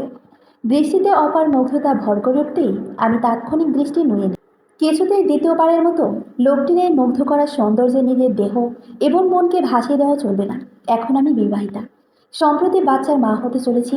এই চিরন্তন সত্যিগুলোই এখন আমার মাথায় রাখতে হবে। এর বাইরে সব অতীত কিংবা কিছু মুহূর্তের জন্য আকর্ষণীয় সত্যি গুলোকেও আমার তুচ্ছ জ্ঞান করতে হবে। হাসি থামালেন রাফায়েত ভাই। ডেস্কের ওপর রাখা খাবারের থালাটি নিঃশব্দে হাতে তুলে নিলেন। তাৎক্ষণিক থালাটি আমার হাতে ধরিয়ে দিয়ে তিনি হাস্যজ্জ্বল গলায় বলেন, খাবারটা আগে খেয়ে নে, এরপর না হয় খুব সময় নিয়ে আমার ওপর যত অভিযোগ আছে সব এক এক করে বলবি। বিশ্বাস কর, সব মনোযোগ দিয়ে শুনবো আমি, একটু বিরক্তবোধ হব না। খাবারের প্লেটটি হাতে তুলে দিলাম আমি। মাথা নুয়ে নিম্ন আওয়াজে রাফায়েত ভাইকে শুধালাম, তুমি খেয়েছিলে? না, কয়েকদিন যাবত ডায়েটে আছি। রাতে খুব কম সময়ে খাওয়া হয়। তুই খেয়ে নে। দেখে বোঝা যাচ্ছে খুব ক্ষুধার্ত তুই। চোখ মুখ কেমন চুপসে গেছে, নিরাগ নিরাগ দেখাচ্ছে। এই সময় খাওয়া দাওয়ার প্রতি অধিক যত্নশীল হতে হয়। পুষ্টি জাতীয় খাবার খুব বেশি করে খেতে হয়। তাই তোকে এক্ষেত্রে যথেষ্ট যত্নশীল হতে হবে। মাথা উঁচিয়ে আমি অপলক দৃষ্টিতে রাফায়েত ভাইয়ের দিকে তাকালাম। অতপর ম্লান হেসে বললাম, তুমি এখনো ঠিক আগের মতোই রয়ে গেছো রাফায়েত ভাই। সেই আগের মতোই বিনা কারণে এখনো আমাকে গাইড করে চলছো। বিনা স্বার্থে আমার ভালো মন্দের খেয়াল রাখছো। কত যত্ন নিচ্ছ আমার বলো। তুমি কি কখনো বদলাবে না রাফায়েত ভাই? সবসময় ঠিক এইরকমই থাকবে? স্তব্ধ শ্বাস ছাড়লেন রাফায়েত ভাই। তাৎক্ষণিক আমার পাশ থেকে উঠে সোজা দাঁড়িয়ে পড়লেন। মাথা নুয়ে তিনি প্যান্টের পকেটে দুহাত গুজে নিচুক গলায় শুধালেন, বদলে গেলে কি খুব খুশি হবি তুই? তখন সহ্য করতে পারবি তো আমার হঠাৎ এই বদলে যাওয়া? তখন কিন্তু সহ্য করতে পারবি না। হৃদয় পড়ে ছারখার হয়ে যাবে। কাছের মানুষদের হঠাৎ পরিবর্তন কিন্তু মেনে নেওয়া খুব বেশি একটা সম্ভব হয় না। এর চেয়ে মৃত্যুকে মেনে নেওয়া হয়তো খুব বেশি সহজ। যেমন তরুণের হঠাৎ পরিবর্তনও তুই সহ্য করতে পারছিস না, দ্রুত বেগে জায়গা থেকে প্রস্থান নিলেন রাফায়েত ভাই। দরজার সন্নিকটে যেতেই তিনি হঠাৎ হাঁটার গতি থামিয়ে দিলেন। মাথাটা খানিক পেছনের দিকে ঘুরিয়ে তিনি অস্ফুট দৃষ্টিতে আমার দিকে তাকালেন। অতঃপর প্যান্টের পকেট থেকে ডান হাতে উঠিয়ে তিনি চিবুকের কাছে হাতে রেখে গলাটা খানিক ঝেড়ে নিলেন। এরপর অস্পষ্ট গলায় আমায় লক্ষ্য করে বলেন, খাবারটা খেয়ে তাড়াতাড়ি ঘুমিয়ে পড়। বেশি রাত অবধি জাগিস না কিন্তু, শরীর দুর্বল হয়ে যেতে পারে। সকালে আবার আমাদের দেখা হচ্ছে, কথা হচ্ছে। Good night. মাথা নাড়িয়ে হ্যাঁ সূচক সম্মতি জানালাম আমি। খাবারের প্রথম লোকমা মুখে তুলতেই রাফায়েত ভাই তড়িঘড়ি করে ঘর থেকে প্রস্থান নিলেন। গুড নাইট বলার সময়টুকু দিলেন না আমায়। আসলে খাবার ছেড়ে আমারও রাফায়েত ভাইয়ের দিকে তাকাতেও ইচ্ছে করছিল না। আপাতত খুব ক্ষুধার্ত আমি। সম্ভব হলে হয়তো পুরো দুনিয়াটাই এখন এক মুঠোয় খেয়ে নিতাম আমি। কিছুক্ষণের মধ্যে খাওয়া দাওয়া সম্পূর্ণ করে আমি রাফায়েত ভাইয়ার কথা মতো শুয়ে পড়লাম। ডান পাশ থেকে বাঁ পাশ ফিরতে শুতে হঠাৎ রাফায়েত ভাইয়ার সেলফোনটি আমার চোখে পড়ল। ইস, ভুলেই গিয়েছিলাম কথা বলার পর ওই সময় ফোনটি রাফায়েত ভাইয়ার হাতে তুলে দিতে। ধ্যাত, কেমন ভুলো মন আমার। এক্ষেত্রে কিন্তু রাফায়েত ভাইও কম যায় না। নিজের ব্যবহার্য জিনিসের কথা নিজেই ভুলে গেলেন। এখন যদি কোনো কারণে ফোনটি দরকার হয় ওনার, তখন কি হবে? পাগলের মতো হয়তো খুঁজে চলবে ফোনটি, নয়তো মনে পড়লে আবার পাগলের মতো ছুটে আসবে আমার ঘরে। কি যে করে না লোকটা। এসব ভাবতে ভাবতেই ইতিমধ্যে ফোনটি আমি হাতে তুলে নিলাম। কৌতূহল বশে পাওয়ার বাটন অন করতেই হঠাৎ চমকে উঠলাম। স্ক্রিনে ওয়ালপেপারে আজ থেকে প্রায় 3 বছর আগে তোলা আমার এবং রাফায়েত ভাইয়ার একটি হাস্যকর সেলফি স্ক্রিন জুড়ে জ্বলজ্বল করছে। একটু আগেও ওয়ালপেপারের দিকে খেয়াল ছিল না আমার। আমি তো তখন ফোনের কল লগ অবধি সীমাবদ্ধ ছিলাম। এখন হঠাৎ পাওয়ার বাটন অন করতেই ছবিটি চোখে পড়ল। কিন্তু কেন? আমার ছবি রাফায়েত ভাইয়ার ওয়ালপেপারে কেন? তাও আবার সেই 3 বছর আগের ছবি। এখন শুধুমাত্র ভোর হবার অপেক্ষা। ভোরের দিকে দেখা হলে ভাইয়াকে আমি জিজ্ঞেস করব, আমার ছবি কেন ভাইয়ার ওয়ালপেপারে? ভোর পেরিয়ে সকাল প্রায় 10টা বাজছে আমার হাত ঘড়িতে। আমি এখন রাফায়েত ভাইয়ার সাথে একই রিকশায় বসে আছি। দুজনের মধ্যেখানে 2 থেকে 3 ইঞ্চি ব্যবধান রয়েছে। গা ঘেঁষাঘেঁষির মতো অবস্থা নয়। এখন দুজনেরই গন্তব্য বাগিচাগাঁও মাস্টার শেফ রেস্টুরেন্টে। ওখানেই বড় আপুর ননদ শিলাপুকে আমি জরুরি ভিত্তিতে দেখা করতে বলেছি। অনেক জোরাজুরির পর তিনিও শেষ পর্যন্ত আমার সাথে দেখা করতে রাজি হয়ে গেলেন। রাফায়েত ভাইয়ার ফোন থেকেই আমি ভোরবেলায় কল করেছিলাম শিলা আপুকে। অনেক টেকনিক খাটিয়ে আপুর নাম্বারটি জোগাড় করতে হয়েছে আমার। রাফায়েত ভাইয়ার ফোনটি এখনও আমার কাছেই রয়ে গেছে, কারণ ভাইয়া এখনও ফোনটির সন্ধান করেনি। হয়তো এখনও কোনো প্রয়োজনই পড়েনি ফোনটির। ইতিমধ্যে মৌনতা কাটিয়ে উঠলেন রাফায়েত ভাই। ঢুলু ঢুলু দৃষ্টিতে তিনি পাশ ফিরে আমার দিকে তাকালেন। অতপর ঘুম চালানো গলায় শুধালেন, এই রিয়াসা, কোথায় যাচ্ছি আমরা? এই সাত সকালে গভীর ঘুম থেকে আমাকে এইভাবে টেনে আনার মানে কি? হ্যাঁ, সাত সকাল মানে 10টা বাজছে এখন ঘড়িতে, আর তুমি সাত সকাল বলছো? হ্যাঁ বলছি, কারণ দুপুর 12টার আগে আমি ঘুম থেকে উঠি না। সিরিয়াসলি রাফায়েত ভাই, মানে তুমি লন্ডন যাওয়ার পর একদম নবাব হয়ে গেছো? দুপুর 12টা অবধি ঘুমাতে হবে তোমার? কই, আগে তো সকাল 7টার আগেই ঘুম থেকে না উঠতে পারলে তুমি আমার কান মলে দিতে। আর এখন নিজেই 12টা 1টা অবধি ঘুমাও। কারণ এখন আমার সারা রাত জেগে কাজ করতে হয়। আমার ওয়ার্ক লাইন হচ্ছে সারা রাত জেগে জেগে কাজ করা। কিন্তু কাল তো তুমি কোনো কাজ করনি, আর সেজন্যই এত বেলা অবধি ঘুমানোর কোনো মানেই হয় না। রাফায়েত ভাই বিরক্ত হয়ে উঠলেন। ডান হাত ধারা কপাল ঘষে তিনি নাক মুখ খিঁচে বলেন, উফ, এখানে তো অভ্যেস হয়ে গেছে আমার। কাজ না থাকলেও কালও সারা রাত জেগেছিলাম, আর এই কারণে এখন চোখ টেনে মেলতে পারছি না আমি। বুঝছি না কেন বলতো? উহু, আমি তো এত কথা বুঝতে চাই না। আমার এখন বড় অপর ননদের সাথে দেখা করতে যাব। তুমি পাশে থাকলে আমার সাহস বাড়বে, কোনো জড়তাও কাজ করবে না। তাই বাধ্য হয়েই তোমাকে ঘুম থেকে এভাবে ধরে বেঁধে নিয়ে আসা। চমকে উঠলেন রাফায়েত ভাই। তাৎক্ষণিক কপাল থেকে হাত ছড়িয়ে তিনি আশ্চর্যিত দৃষ্টিতে আমার দিকে তাকালেন। লোহিত গলায় শুধিয়ে বললেন, হোয়াট? তুই এখন বড় অপর ননদের সাথে দেখা করতে যাবি? রীতিমতো অবিশ্বাস করছিস তুই তরুণকে। এই, গতকাল রাতে না তোকে বলেছিলাম তরুণ মানসিকভাবে হয়তো কোনো কারণে ডিস্টার্ব হয়ে আছে, আর এই কারণে তোর সাথে এবং তোর বাবা মায়ের সাথে, ইনফ্যাক্ট আঙ্কেল আন্টির সাথেও বাজে ব্যবহার করেছে। তাছাড়া তরুণের আম্মু তো বলেই গেছে কয়েকদিনের জন্য তোকে তরুণের থেকে দূরে থাকতে। তরুণের মন মর্জি বা মানসিক সমস্যাগুলো ঠিক হয়ে উঠলে তারা তোকে ওই বাড়িতে নিয়ে যাবে। কেন নিজে নিজে এত পাকনামো করতে যাস? হ্যাঁ। সন্দেহজনক দৃষ্টিতে আমি রাফায়েত ভাইয়ার দিকে তাকালাম। তাৎক্ষণিক ভ্রুযুগল খরতরভাবে কুঁচকে আমি রাফায়েত ভাইয়ের দিকে প্রশ্ন ছুড়ে বললাম, কি বললে তুমি? শাশুড়ি মা বলে গেছেন তরুণের থেকে আমাকে দূরে থাকতে। আমার হাজবেন্ড থেকে আমাকে দূরে থাকতে বলে গেছেন? হ্যাঁ, কারণ তরুণ এখন অসুস্থ, মানসিকভাবে বিরক্ত সে। তাই এখন তোকে ওর কাছ থেকে যথেষ্ট দূরে থাকতে হবে। এই সমস্যা থেকে উত্তরণের জন্য তাকে পর্যাপ্ত সময় দিতে হবে। পৃথিবীর কোন আইনে আছে, হ্যাঁ, কোন আইনে আছে স্বামী অসুস্থ থাকলে স্ত্রী তার পাশে থাকতে পারবে না? স্ত্রীকে তার থেকে দূরে থাকতে হবে, অসুস্থ অবস্থায় তাকে একা ছেড়ে দিতে হবে? এত কিছুর পরেও কি তোমার একটুখানিও সন্দেহ হচ্ছে না রাফায়েত ভাই? জানতে ইচ্ছে করছে না তরুণের আসল সমস্যাটা কি? তরুণ কি আসলে মানসিকভাবে বিরক্ত, নাকি অন্য কোনো ভয়ঙ্কর সমস্যা আছে? মুহূর্তের মধ্যে ভরকে উঠলেন রাফায়েত ভাই। ঘুম জড়ানো চক্ষু জোড়া যেন মুহূর্তের মধ্যে ওনার প্রকাণ্ড হয়ে বিস্ময়ে বশীভূত হয়ে উঠল। অস্থির দৃষ্টিতে তিনি আমার দিকে প্রশ্ন ছুড়ে বললেন, সন্দেহ হবে মানে? মানসিকভাবে বিরক্ত হওয়া ছাড়াও আর কি সমস্যা থাকতে পারে তরুণী? কি বলছিস কি এসব তুই? সন্দিহান দৃষ্টি সরিয়ে নিলাম আমি। সরু রাস্তায় দৃষ্টি নিবদ্ধ করে তব্ধ শ্বাস ছাড়লাম। ভাবভঙ্গিতে বললাম, সেটাই আমাদের খুঁজে বের করতে হবে রাফায়েত ভাই। আমার মন বলছে তরুণের মধ্যে বিরাট কোনো সমস্যা আছে, যা তরুণের পরিবার রীতিমতো আমাদের থেকে লুকিয়ে যাওয়ার চেষ্টা করছে। যদি আমার ধারণা ঠিক হয়ে থাকে তো শিলাপুর থেকে হয়তো কিছু গুরুত্বপূর্ণ তথ্য আমরা পেতে পারি। তাই মূলত এত হন্য হয়ে শিলা আপুর সাথে দেখা করতে যাওয়া। রাফায়েত ভাই ভাবনায় ডুবে গেলেন। তাৎক্ষণিক তিনি দুহাত ধারা এলোমেলো চুলগুলো পরিপাটি করতে ব্যস্ত হয়ে পড়লেন। পেছনের দিকে হেলে থাকা শার্টের কলারটি তিনি সোজা করে হঠাৎ অস্থির মুখমণ্ডলে আমার দিকে তাকালেন। ঘুম ঘুম ভাব মুহূর্তের মধ্যেও উধাও হয়ে গেছে। চোখে মুখে বিপুল তৎপরতা উপলব্ধি করা যাচ্ছে। হঠাৎ বিরক্তি মাখা গলায় তিনি নাক ছিটকে বললেন, ধ্যাত, তোর এসব সন্দেহের পাল্লায় পড়ে সকালের ঘুমটা মাটি হলো আমার। শুধু তাই নয়, ঠিকভাবে ফ্রেশও হতে পারলাম না। কেমন ঘিন ঘিন লাগছে আমার। অন্তত ফেসটা তো একটু ওয়াশ করার সময়টা দিতি। কিন্তু না, টেনে হেসড়ে এভাবে নিয়ে এলি। এখন আমাকে এই নোংরা ফেস নিয়ে রেস্টুরেন্টের শত শত মানুষের সামনে বসে থাকতে হবে। ইউ নো না, ইটস সো সেইমফুল ফর মি। মুখ টিপে হাসলাম আমি। মজার ছলে বললাম, তুমি তো এমনিতেও অনেক সুদর্শন রাফায়েত ভাই।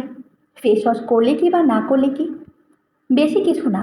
তুমি যদি জাস্ট একটি মেয়ের দিকে সিম্পল লুকে তাকাও না, আমি শিওর সে এমনিতেই তোমার সৌন্দর্যে ফিদা হয়ে যাবে। আহা, কি অদ্ভুত সুন্দর ড্রাগন নয়নের চাহনি তোমার, প্রেমে পড়ার জন্য যথেষ্ট। কথা সম্পূর্ণ শেষ হতে না হতেই রাফায়েত ভাই তৎপর হয়ে উঠলেন। উচ্ছ্বাস গলায় আমায় শুধিয়ে বললেন, তুই কখন আমার প্রেমে পড়েছিলি? থমকালাম আমি। শুকনো ঢোক গিলতে বাধ্য হলাম। প্রসঙ্গ পাল্টাতে মরিয়া হয়ে বললাম, ধ্যাত, পথে যেন ফুরাচ্ছে না।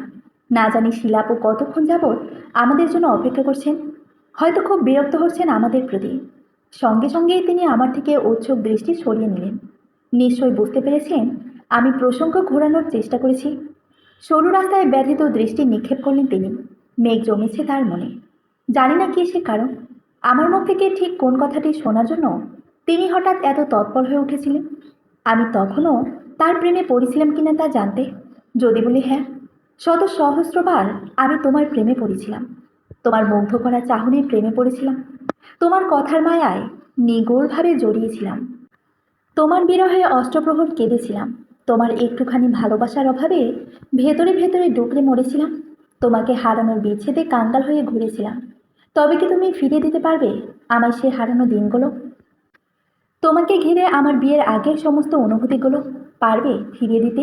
প্রতীক্ষার সেই বিষাদময় প্রহরগুলো অতীত জীবনে আবারও ফিরে নিতে পারবে আমায়? না, পারবে না, কখনো পারবে না তুমি।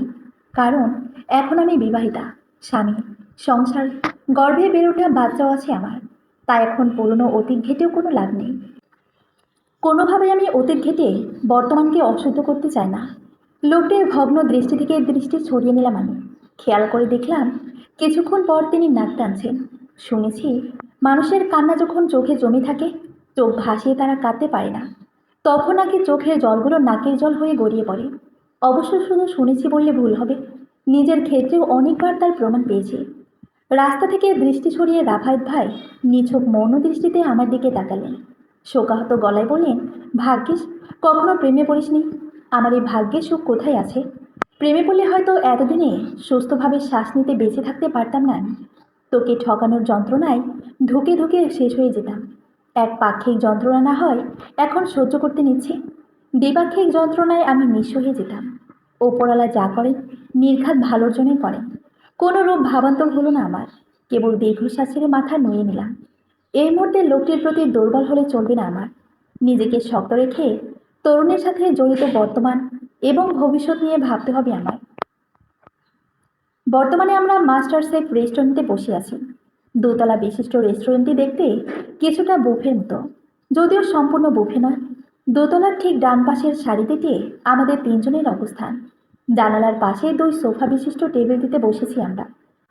থাইযুক্ত খোলা জানালা দ্বারা সকালের মিষ্টি রোদের পাশাপাশি দুই এক ঝটকা এলোমেলো বাতাসও ভেসে আসছে। আনমনের গা জড়িয়ে যাচ্ছে। আমি এবং রাফায়েত ভাই বসে আছি পাশাপাশি দুটো চেয়ারে। আমাদের সামনেই রাগান্বিত ভঙ্গিতে বসে আছেন শিলাপু। দৃষ্টিতে অপার তিক্ততা ওনার। কেমন যেন চোখ পাকিয়ে তিনি আমাদের দিকে তাকিয়ে আছেন। হয়তো এই মুহূর্তে তিনি আমাদের সহ্য করতে পারছেন না। ভয়ে এই মুহূর্তে গলা শুকিয়ে কাঠে পরিণত হচ্ছে আমার। এর মধ্যেই হঠাৎ রাফায়েত ভাই ওনার ডান হাতের কনুই দ্বারা আমার বাঁ হাতের মাংসপেশিতে হালকা খোঁচা মারলেন। ঠোঁটের কাছে বাঁ হাত ঠেকিয়ে তিনি মিনমিনিয়ে গলায় আমায় উদ্দেশ্য করে বললেন, যা বলার তাড়াতাড়ি বল। মহিলা যেভাবে আমাদের দিকে তাকিয়ে আছে, মনে হচ্ছে এক্ষুনি আমাদের আস্ত চিবিয়ে খাবে। সাংঘাতিক জাদরেল টাইপ মহিলা। জেরা করার জন্য আর মানুষ পেলি না। গলা থাকিয়ে উঠলাম আমি। রাফাত ভাইয়ার কাছ থেকে খানিক সরিয়ে এসে জোরপূর্বক হাসি টেনে শিলাপুর দিকে তাকালাম। অতপর ইতস্ত গলায় শুধালাম, কেমন আছেন আপু? গা ছাড়া ভাব নিলেন তিনি। বুকের মাঝখানে দুহাত গুজে তিনি গাম্ভীর্যপূর্ণ গলায় পাল্টা প্রশ্ন ছুড়ে বললেন, হঠাৎ আমাকে এখানে ডেকে আনার কারণ কি? সকাল হতে না হতেই জরুরিতর। কম্পিত দৃষ্টিতে আমি পাশ ফিরে রাফায়েত ভাইয়ার দিকে তাকালাম। ভ্রুযুগল উঁচিয়ে তিনি আমার দিকে তাকালেন। গলা ঝেড়ে মিনমিনিয়ে গলায় বললেন, বল, কেন ডেকেছিস? আবার আমার দিকে তাকিয়ে কি দেখছিস? বলেছিলাম না এই জাতের মহিলাকে না ডাকতে, এসব ফালতু জেরা থেকে বিরত থাকতে। এখন নিজেই পরিস্থিতি সামলা। আমি এখানে কিছু বলতে চলতে পারবো না। তোর জন্য একটু সুপারিশও করতে পারবো না। শুকনো ঢোক গিললাম আমি।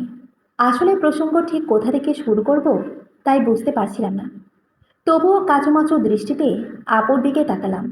কম্পিত গলায় বললাম, আসলে আপু, তরুণের বিষয়ে কিছু কথা জানার ছিল। তাৎক্ষণিক চটে বসলেন আপু। মুখমণ্ডলের রাগে বা ফুটিয়ে তিনি তিরিক্ষেপূর্ণ গলায় বলেন, আশ্চর্য, তরুণের বিষয়ে আমি কি বলতে পারি?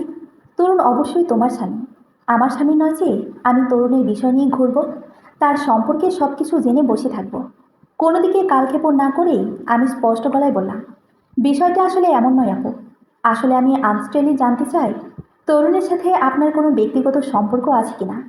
থতমত খেয়ে গেলেন আপু। দৃষ্টি নুয়ে দিতে বাধ্য হলেন। অতপর অস্থির গলায় প্রত্যুত্তরে বলেন, কি যাতা বলছো তুমি? তরুণের সাথে আমার কোনো ব্যক্তিগত সম্পর্ক আছে মানে? মানেটা আপনি বুঝেছেন আপু? আমি ঠিক কোন সম্পর্কের কথা বলছি? আপনি হয়তো জানেন গতকাল থেকেই তরুণের সাথে আমার নানা রকম অশান্তি চলছে। বিয়ে হবার পর থেকে লক্ষ্য করছি তরুণের কাছাকাছি থাকতে আপনি পছন্দ করেন। বাসায় এলে তরুণের সাথে বেশিরভাগ সময় কাটাতে স্বাচ্ছন্দ্য বোধ করেন। এর নির্দিষ্ট কারণটি কি জানতে পারি আমি? কোনোভাবে তরুণ আপনাকে পছন্দ করে না তো? কিংবা আপনিও তরুণকে পছন্দ করেন এমন কিছু নয় তো? তাৎক্ষণিক উত্তেজিত হয়ে উঠলেন আপু।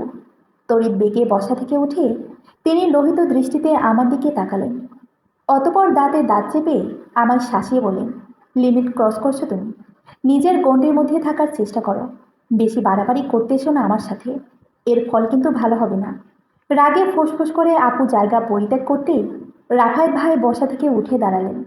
চল শক্ত করে তিনি পেছন থেকে আবুকে ডেকে বললেন, আমার তো মনে হচ্ছে আপনি একটু বেশি বাড়াবাড়ি করছেন। সহজ বিষয়টিকে সহজভাবে না দেখে জটিলভাবে দেখছেন। রিয়াস এখন তরুণের অনাগত সন্তানের মা হতে চলেছে। সেই জায়গা থেকে রিয়াসার শতভাগ অধিকার আছে তার স্বামীর ব্যক্তিগত এবং বহির্গত দিকগুলো সম্পর্কে খোঁজখবর রাখার। এর মধ্যে কিন্তু আপনার তরুণের সম্পর্কিত পড়ে। সেক্ষেত্রে কিন্তু আপনি বাধ্য রিয়াসার সাথে সমঝোতা করতে। শিলাপও তেড়ে এলেন রাফায়েত ভাইয়ার দিকে। তেজি গলায় রাফায়েত ভাইয়াকে শুধালেন, বিয়ে করানোর আগে প্রয়োজন বোধ করেননি তরুণের অতীত সম্পর্কে জানা, অতীতে তার কোনো দোষ গুণ আছে তা কিনা জানা, আদৌতেই তরুণের চরিত্রে কোনো ভেজাল আছে কিনা জানা। বিয়ের প্রস্তাব পাওয়া মাত্রই নাচতে নাচতে বিয়ে পড়িয়ে দিলেন, কোনো খোঁজখবর ছাড়াই, যাচাই বাছাই ছাড়াই। এবার ভোগুন আপনারা, কর্মফল ভোগ করুন। অন্তরাত্মা কেঁপে উঠল আমার। তাৎক্ষণিক বসা থেকে উঠে দাঁড়ালাম আমি। কান্নাজড়িত গলায় আপুকে শুধালাম, কি ভেজাল আছে আপু তরুণের মধ্যে? কে দোষ আছে আর তার অতীতে? প্লিজ আমাকে সব খুলে বলুন প্লিজ। সরাসরি কিছু বলতে পারবো না আমি, শুধু এতটুকুই বলবো, রিয়াসার নামের মাঝে অনেক অজানা সত্য লুকিয়ে আছে, যার অস্তিত্ব তুমি 5 মাস ধরে বহন করে চলছো রিয়াসা।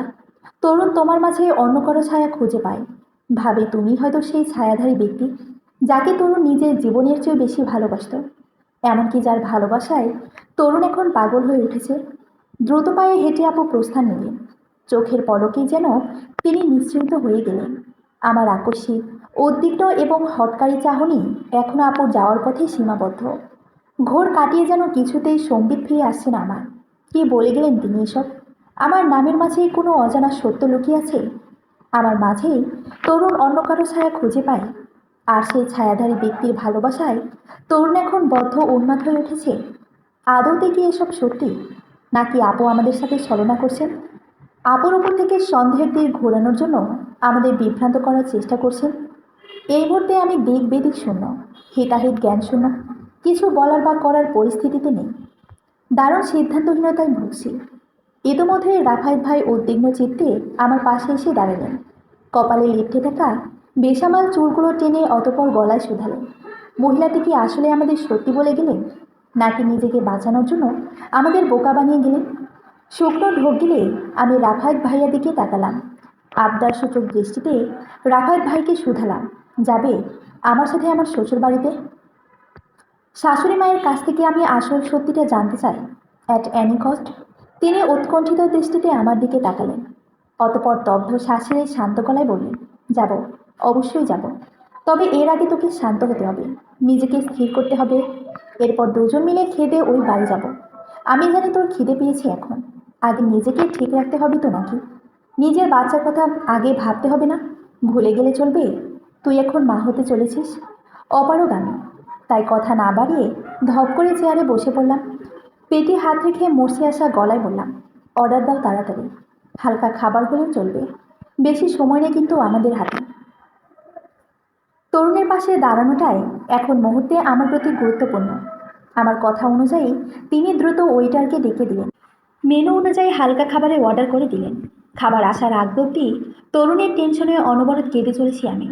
রাফায়েত ভাই বিভিন্নভাবে আমায় বোঝানোর চেষ্টা করছেন, তবে কিছুতেই ওনার বোঝ মানতে ইচ্ছে করছেন আমার। এতে যেন কষ্ট দ্বিগুণ বেড়ে যাচ্ছে। এত বোঝানোর পরেও তিনি সামান্যতম বিরক্ত বোধ হচ্ছে না আমার প্রতি। উল্টা ঠান্ডা মাথায় আমাকে শান্ত করার চেষ্টা করছেন, বিভিন্নভাবে আমাকে হাসানোর চেষ্টা করছেন। তবে আফসোস, এই মুহূর্তে আমার হাসি তো দূরে থাক, কান্না বন্ধ করতেও ইচ্ছে করছে না। মনের মধ্যে ঠিক কতখানি ঝড় বয়ে চলছে আমার শুধুমাত্র আমিই জানি। তা অন্য কারো জানার ক্ষমতা নেই। আর যতক্ষণ না অবধি আসল সত্যিটি আমি জানতে পারছি, ততক্ষণ অবধি কোনো কিছুতেই শান্তি হবে না আমার। কিছুক্ষণের মধ্যে খাবার চলে আসতে কোনো রকমে খাবারগুলো গেলে আমরা বিল মিটিয়ে রেস্টুরেন্ট থেকে বেরিয়ে এলাম। রিক্সা ধরে শ্বশুর বাড়ির দিকে রওনা হলাম। রাস্তায় কেউ কোনো কথা বলিনি আমরা, নিজেদের মতোই যতটা সম্ভব নীরব হয়ে থেকেছি। রাফাত ভাইও কোনো রকম চেষ্টা করেননি আমার সাথে কথা বলাতে। হয়তো তিনিও আমার মতো ক্লান্ত, শ্রান্ত, অত্যাধিক যন্ত্রণায় জর্জিত। প্রায় ঘন্টাখানেক পর বাড়ির বসার ঘরে শাশুড়ি মায়ের মুখোমুখি বসে আছি আমি এবং রাফায়েত ভাই। শাশুড়ি মা হঠাৎ আমাদের দেখে থতমত খেয়ে বসে আছেন। মাথা নুয়ে তিনি হাত কচলাচ্ছেন। আমাদের হুট করে চলে আসা বোধ হয় ওনার পছন্দ হয়নি, যা ওনার বিরক্তিকর দৃষ্টিভঙ্গি দেখেই বোঝা যাচ্ছে। তবে এই মুহূর্তে আমার লক্ষ্য, উদ্দেশ্য এবং জেদে অনড়।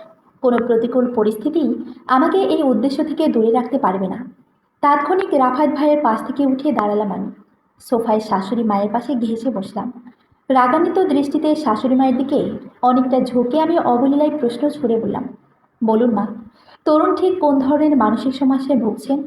যে সমস্যায় ভুগলে তার স্ত্রী তার পাশে থাকতে পারবে না, তার থেকে দূরে থাকতে হবে, উন্মাদের মতো যার ইচ্ছে তা ব্যবহার করবে। ভয়ার্ত দৃষ্টিতে শাশুড়ি মা মাথা উঁচিয়ে আমার দিকে তাকালেন।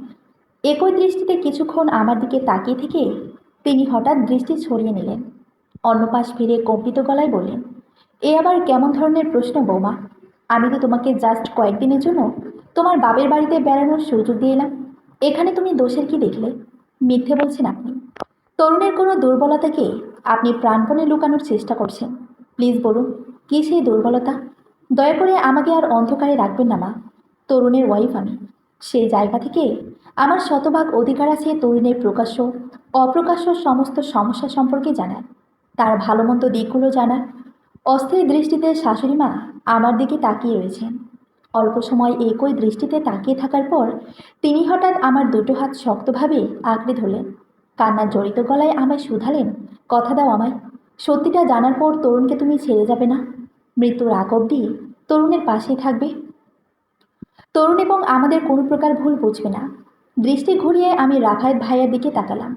অশ্রুসিক্ত দৃষ্টিতে তিনি আমার দিকে তাকিয়ে আছেন।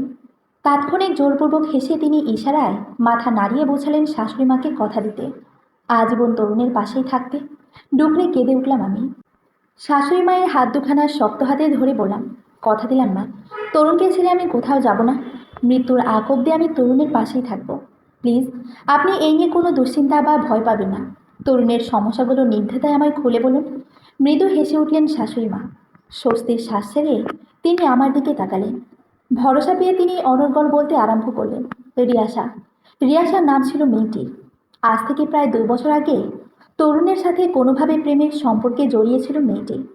সম্পর্কে প্রায় 1.5 বছর পর বিষয়টি জানতে পারি আমি। বলতে পারো তরুণ তখন নিজে থেকেই বিষয়টি আমার কাছে শেয়ার করেছিল। এমনিতে তরুণ যে কোনো ছোটোখাটো বিষয়ও আমার কাছে শেয়ার করতে পছন্দ করত। কোনো ক্ষুদ্র কথাও আমার কাছে গোপন রাখত না সে। তরুণের কথা মতো মেয়েটির সাথে কথা বলে এবং দেখা করে বুঝতে পারলাম মেয়েটি সত্যি খুব ভালো। নিঃসন্দেহে মেয়েটিকে ঘরের বউ করে আনা যায়। তাছাড়াও তরুণ রিয়াসা অন্তঃপ্রাণ ছিল। পাগলের মতো ভালোবাসত মেয়েটিকে। সারাদিন রাত শুধু রিয়াসাকে নিয়েই মেতে থাকত। বলতে পারো মেয়েটি তরুণের এক প্রকার অভ্যেস হয়ে দাঁড়িয়েছিল। নেশার মতো ছুটত রিয়াসার পিছনে। দিন দুনিয়ার কোনো কিছুর প্রতি টান কাজ করতো না তার। তরুণের এই নাজেহাল অবস্থা দেখে তখন আমি এবং তরুণের আপু সিদ্ধান্ত নিয়েছিলাম মেয়েটির পরিবারের সাথে দেখা করে বিয়ের দিন তারিখ ঠিকঠাক করে নিতে, যত দ্রুত সম্ভব বিয়েটা পড়িয়ে দিতে। এর মধ্যেই হঠাৎ একদিন থেমে গেলেন মা। শান্ত চোখ দুটো মুহূর্তের মধ্যে মায়ের অশান্ত হয়ে উঠল। দুকড়ে কেঁদে উঠলেন তিনি। কান্না জড়িত গলায় বললেন, হঠাৎ একদিন অফিস থেকে ফেরার সময় তরুণের কার অ্যাক্সিডেন্ট হয়। খুবই মারাত্মক জখম হয় তরুণের সমস্ত শরীর। বিশেষ করে মাথায় খুব বেশি ইফেক্ট হয়। বিগত 1 থেকে 1.5 বছর আগে স্মৃতি তরুণ ভুলতে শুরু করে। রিয়াসার নামটি ছাড়া রিয়াসার সাথে থাকা সমস্ত সম্পর্কের কথা ভুলে যায় তরুণ। দেশে যত উন্নত এবং ব্যয়বহুল চিকিৎসা আছে সব চিকিৎসা প্রয়োগ করেছিলাম আমরা, তবে লাভ কিছু হয়নি এতে। টানা 3 মাস তরুণ হসপিটালে ভর্তি ছিল। রিয়াসা প্রতিদিন নিয়ম করে তরুণের সাথে দেখা করতে যেত, তবে তরুণ শুধুমাত্র রিয়াসাকে ফ্রেন্ড হিসেবে ট্রিট করত। তাদের মধ্যে থাকা গভীর প্রেমের সম্পর্কের কথাও পুরোপুরি ভুলে গিয়েছিল তরুণ। রিয়াসা চোখের সামনে এসব সহ্য করতে পারছিল না। মেয়েটির ভেতর থেকে পুরোপুরি ভেঙে পড়েছিল। যদিও ডক্টর বলেছিলেন তরুণকে কয়েকটি মাস সময় দিতে, হতে পারে সেটা 5-6 মাস কিংবা 1 বছর। ওষুধের প্রভাবে তার মানসিক শক্তি দিন দিন ফিরে আসতে পারে। হারিয়ে যাওয়া 1-1.5 বছরের স্মৃতি আবারও ফিরে আসতে পারে, সেই আশাতেই ছিলাম আমরা। তবে রিয়াসার পরিবার রিয়াসাকে সেই সময়টুকু দিতে চাননি। তারা জোরপূর্বক রিয়াসাকে ধরে বেঁধে ফ্রান্সে শিফট হয়ে যান। ওই দেশে রিয়াসার বাবার গ্রিন কার্ড ছিল, তাই কম সময়ের মধ্যে ফ্রান্সে যাওয়া তাদের জন্য জটিল কিছু ছিল না। সেই থেকে প্রায় 1 বছর হতে চলল তরুণের সাথে রিয়াসার বিচ্ছেদের। অশ্রু জল যেন কিছুতেই বাদ মানছিল না আমার। চিৎকার করে আমি আর্তনাদ প্রকাশ করে আমি বললাম, কেন সময় দেননি আপনারা তরুণকে 1 বছর? হ্যাঁ, কেন সময় দেননি? কেন এসবের মাঝে আপনারা আমাকে টেনে আনলেন? একটু একটু করে তরুণের স্মৃতিশক্তি ফিরে আসতে শুরু করছে। এখন আপনারা তরুণকে যাই বোঝাচ্ছেন, তরুণ হয়তো তাই বুঝে নিতে বাধ্য হচ্ছে। তবে কিছুদিন পর যখন তার স্মৃতিশক্তি পুরোপুরি ফিরতে শুরু করবে, তখন কি হবে আমার? শুধু রিয়াসা নামের মিল থাকলেই তো চলবে না, চেহারার মিলও তো থাকতে হবে। তখন কি জবাব দিবেন আপনারা তরুণকে? হ্যাঁ, আমি বা কি জবাব দেব তরুণকে? বুক ফাটা আর্তনাদে বিভৎস হয়ে উঠছি আমি। আল্লাহ, যেন পৃথিবীর কোনো বিবাহিত নারীকে এমন দুঃসহ পরিস্থিতির দাঁড় না করার। জীবনে বেঁচে থাকার কুলকিনা হারিয়ে ফেলেছি আমি। মনে হচ্ছে যেন শত সহস্র ফুট উঁচুতে থাকা বিশাল আকাশটি এক ঝটকায় আমার মাথার উপর ভেঙে পড়েছে, মাটির সাথে পুরোপুরি পিষে দিয়েছে আমায়। ধরনী রক্ত স্নান করছে আমার লোহিত গরম রক্ত দ্বারা। সঙ্গে সঙ্গে রাফায়েত ভাই পাশের সোফা ছেড়ে উঠে দাঁড়ালেন। দ্রুত পায়ে হেঁটে তিনি আমার পাশে এসে দাঁড়ালেন। ওদিকে গলায় বলেন, শান্ত হ রিয়াসা, প্লিজ শান্ত হ। আন্টিকে পুরো কথা শেষ করতে দে। এত সহজে ভেঙে পড়লে চলবে?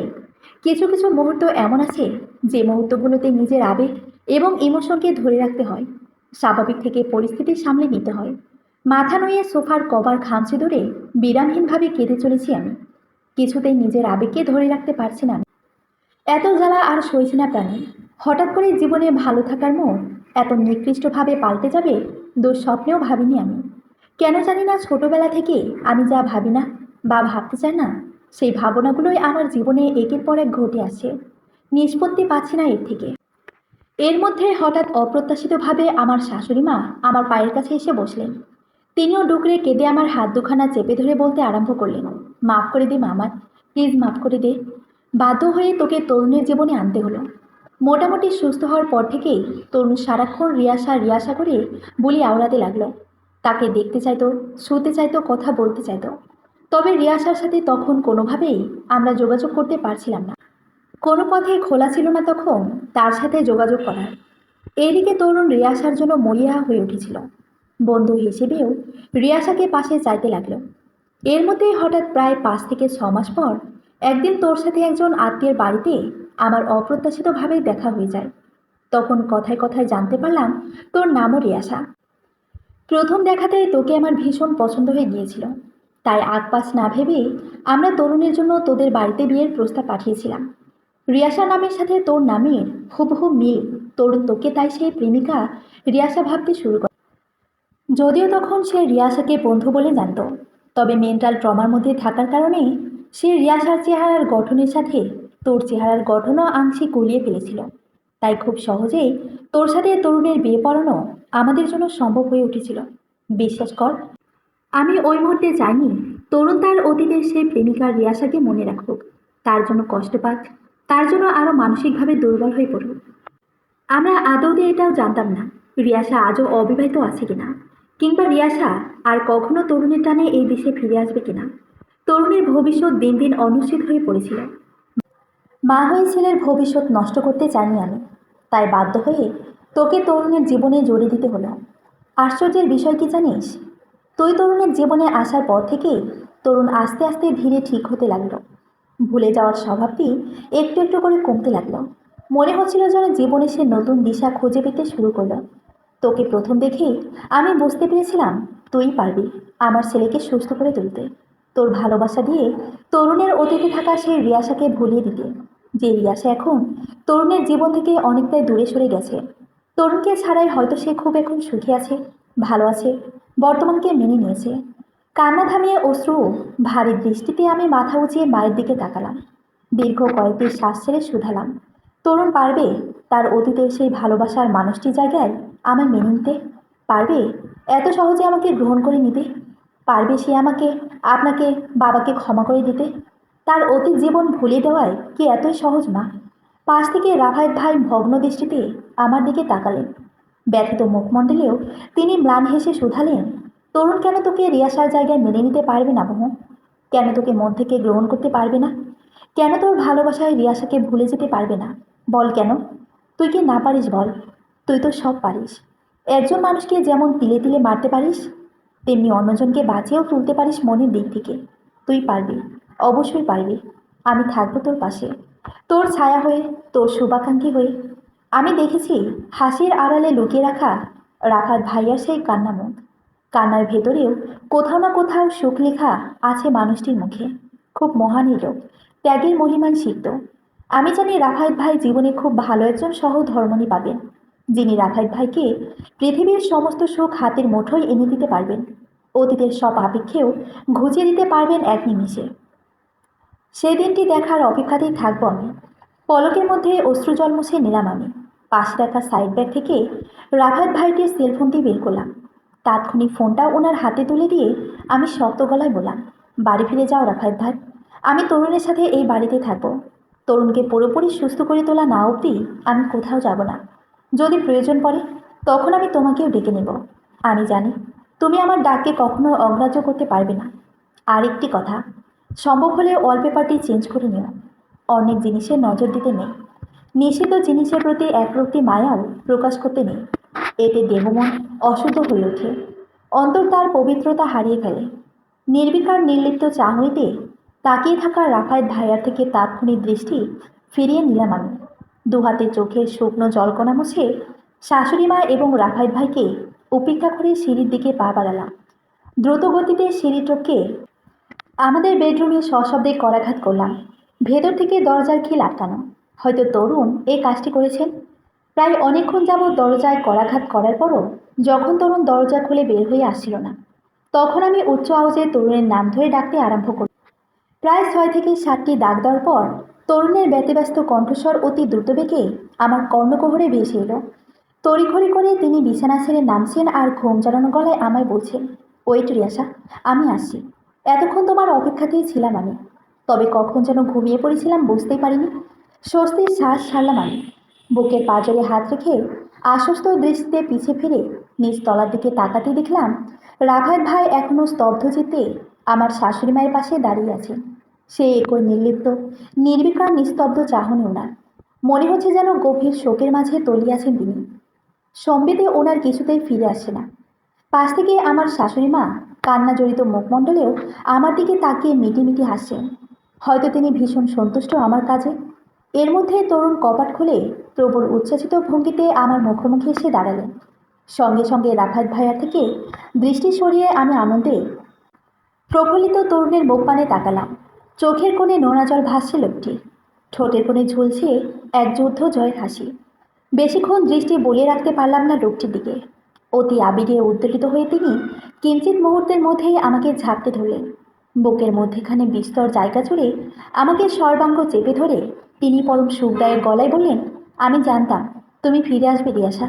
আমার পাতাল সমান ভালোবাসার টানে তোমাকে ফিরে আসতেই হবে। তুমি হলে আমার একমাত্র নিয়তি রিয়াসা, যা উপরওয়ালা জন্মের পর থেকেই আমাদের ললাটে খোদাই করে দিয়েছেন। পৃথিবীর ছোট বড় কোনো ভুল বোঝাবুঝি আমাদের সম্পর্কের মধ্যখানে অদৃশ্য দেয়াল তৈরি করতে পারবে না রিয়াসা, কখনো না। লোকটির অপ্রতুল আশ্বাস, ভরসা, সান্ত্বনা পেয়ে যেন মুহূর্তের মধ্যে আমার মনে বিরাজ করা পাথর সমান কষ্টের বোঝা হালকা হয়ে গেল। সেই কষ্টগুলো গলে চক্ষুজোড়া অশ্রুরূপ ধারণ করল।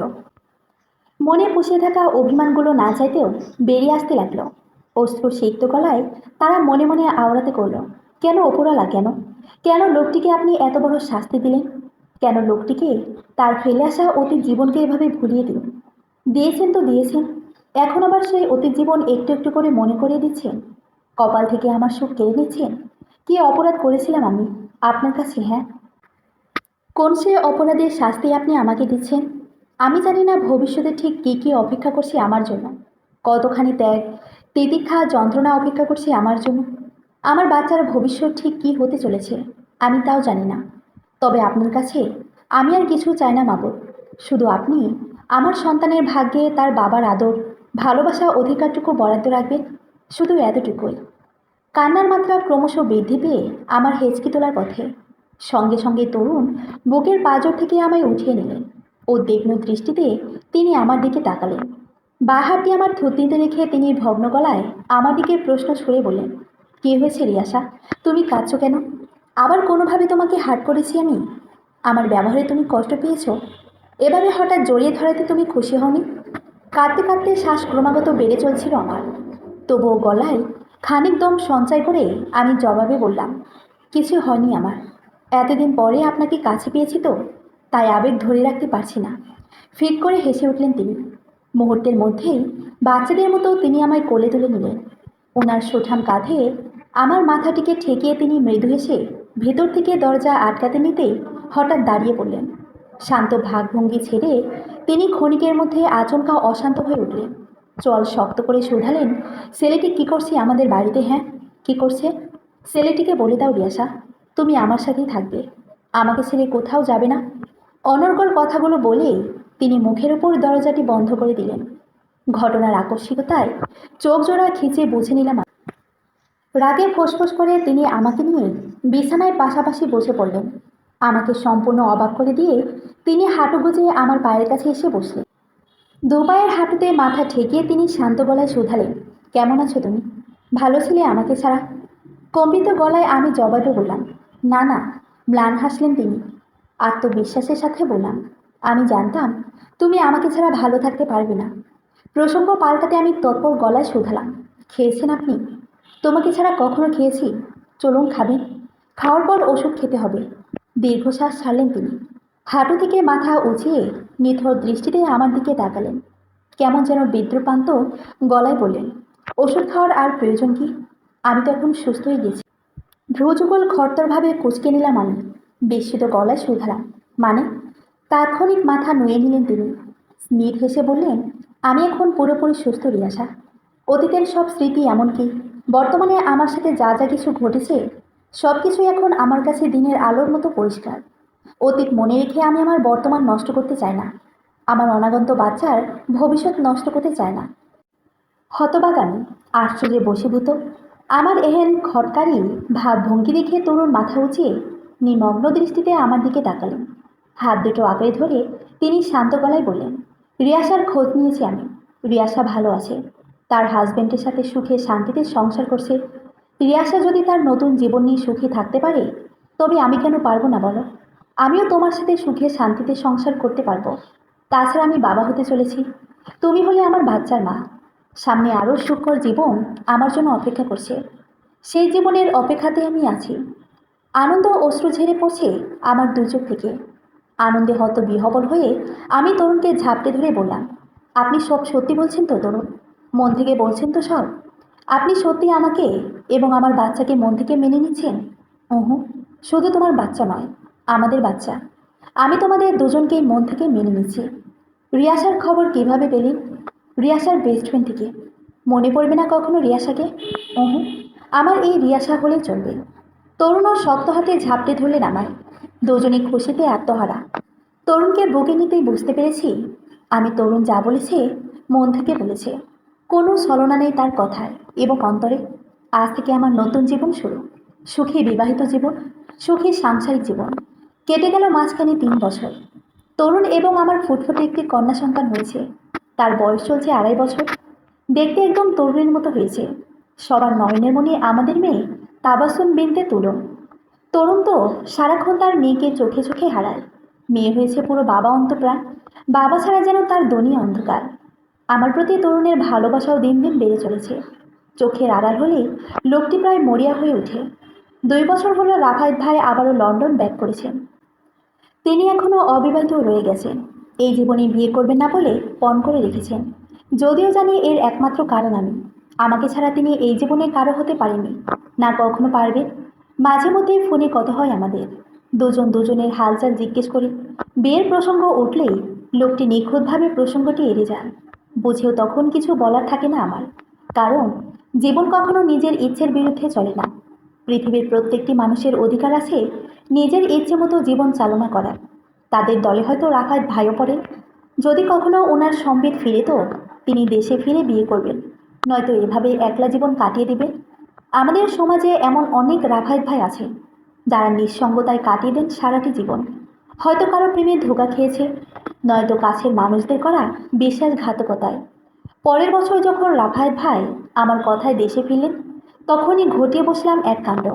ধরে বেঁধে রাফায়েত ভাইকে বিয়ে পড়িয়ে দিলাম আমারই ছোট বোন রামিসার সঙ্গে। মাত্র কিছুদিন আগেই জানতে পেরেছিলাম রামিসা প্রায় অনেক বছর আগে থেকেই রাফায়েত ভাইকে মনে মনে ভালোবাসত, তবে কখনো মুখ ফুটে তা প্রকাশ করেনি। সেদিন রাফায়েত ভাইকে মাথার দিব্যি দিয়ে বলেছিলাম, হয় বিয়ে করো, নয় আমার সাথে সারা জীবনের জন্য যোগাযোগ বন্ধ করে দাও। শুধু তাই নয়, আমার পাশাপাশি রাফাত ভাইয়ার মাও অনেক জোরাজোরি করে ওনাকে বিয়ের জন্য রাজি করিয়েছিলেন।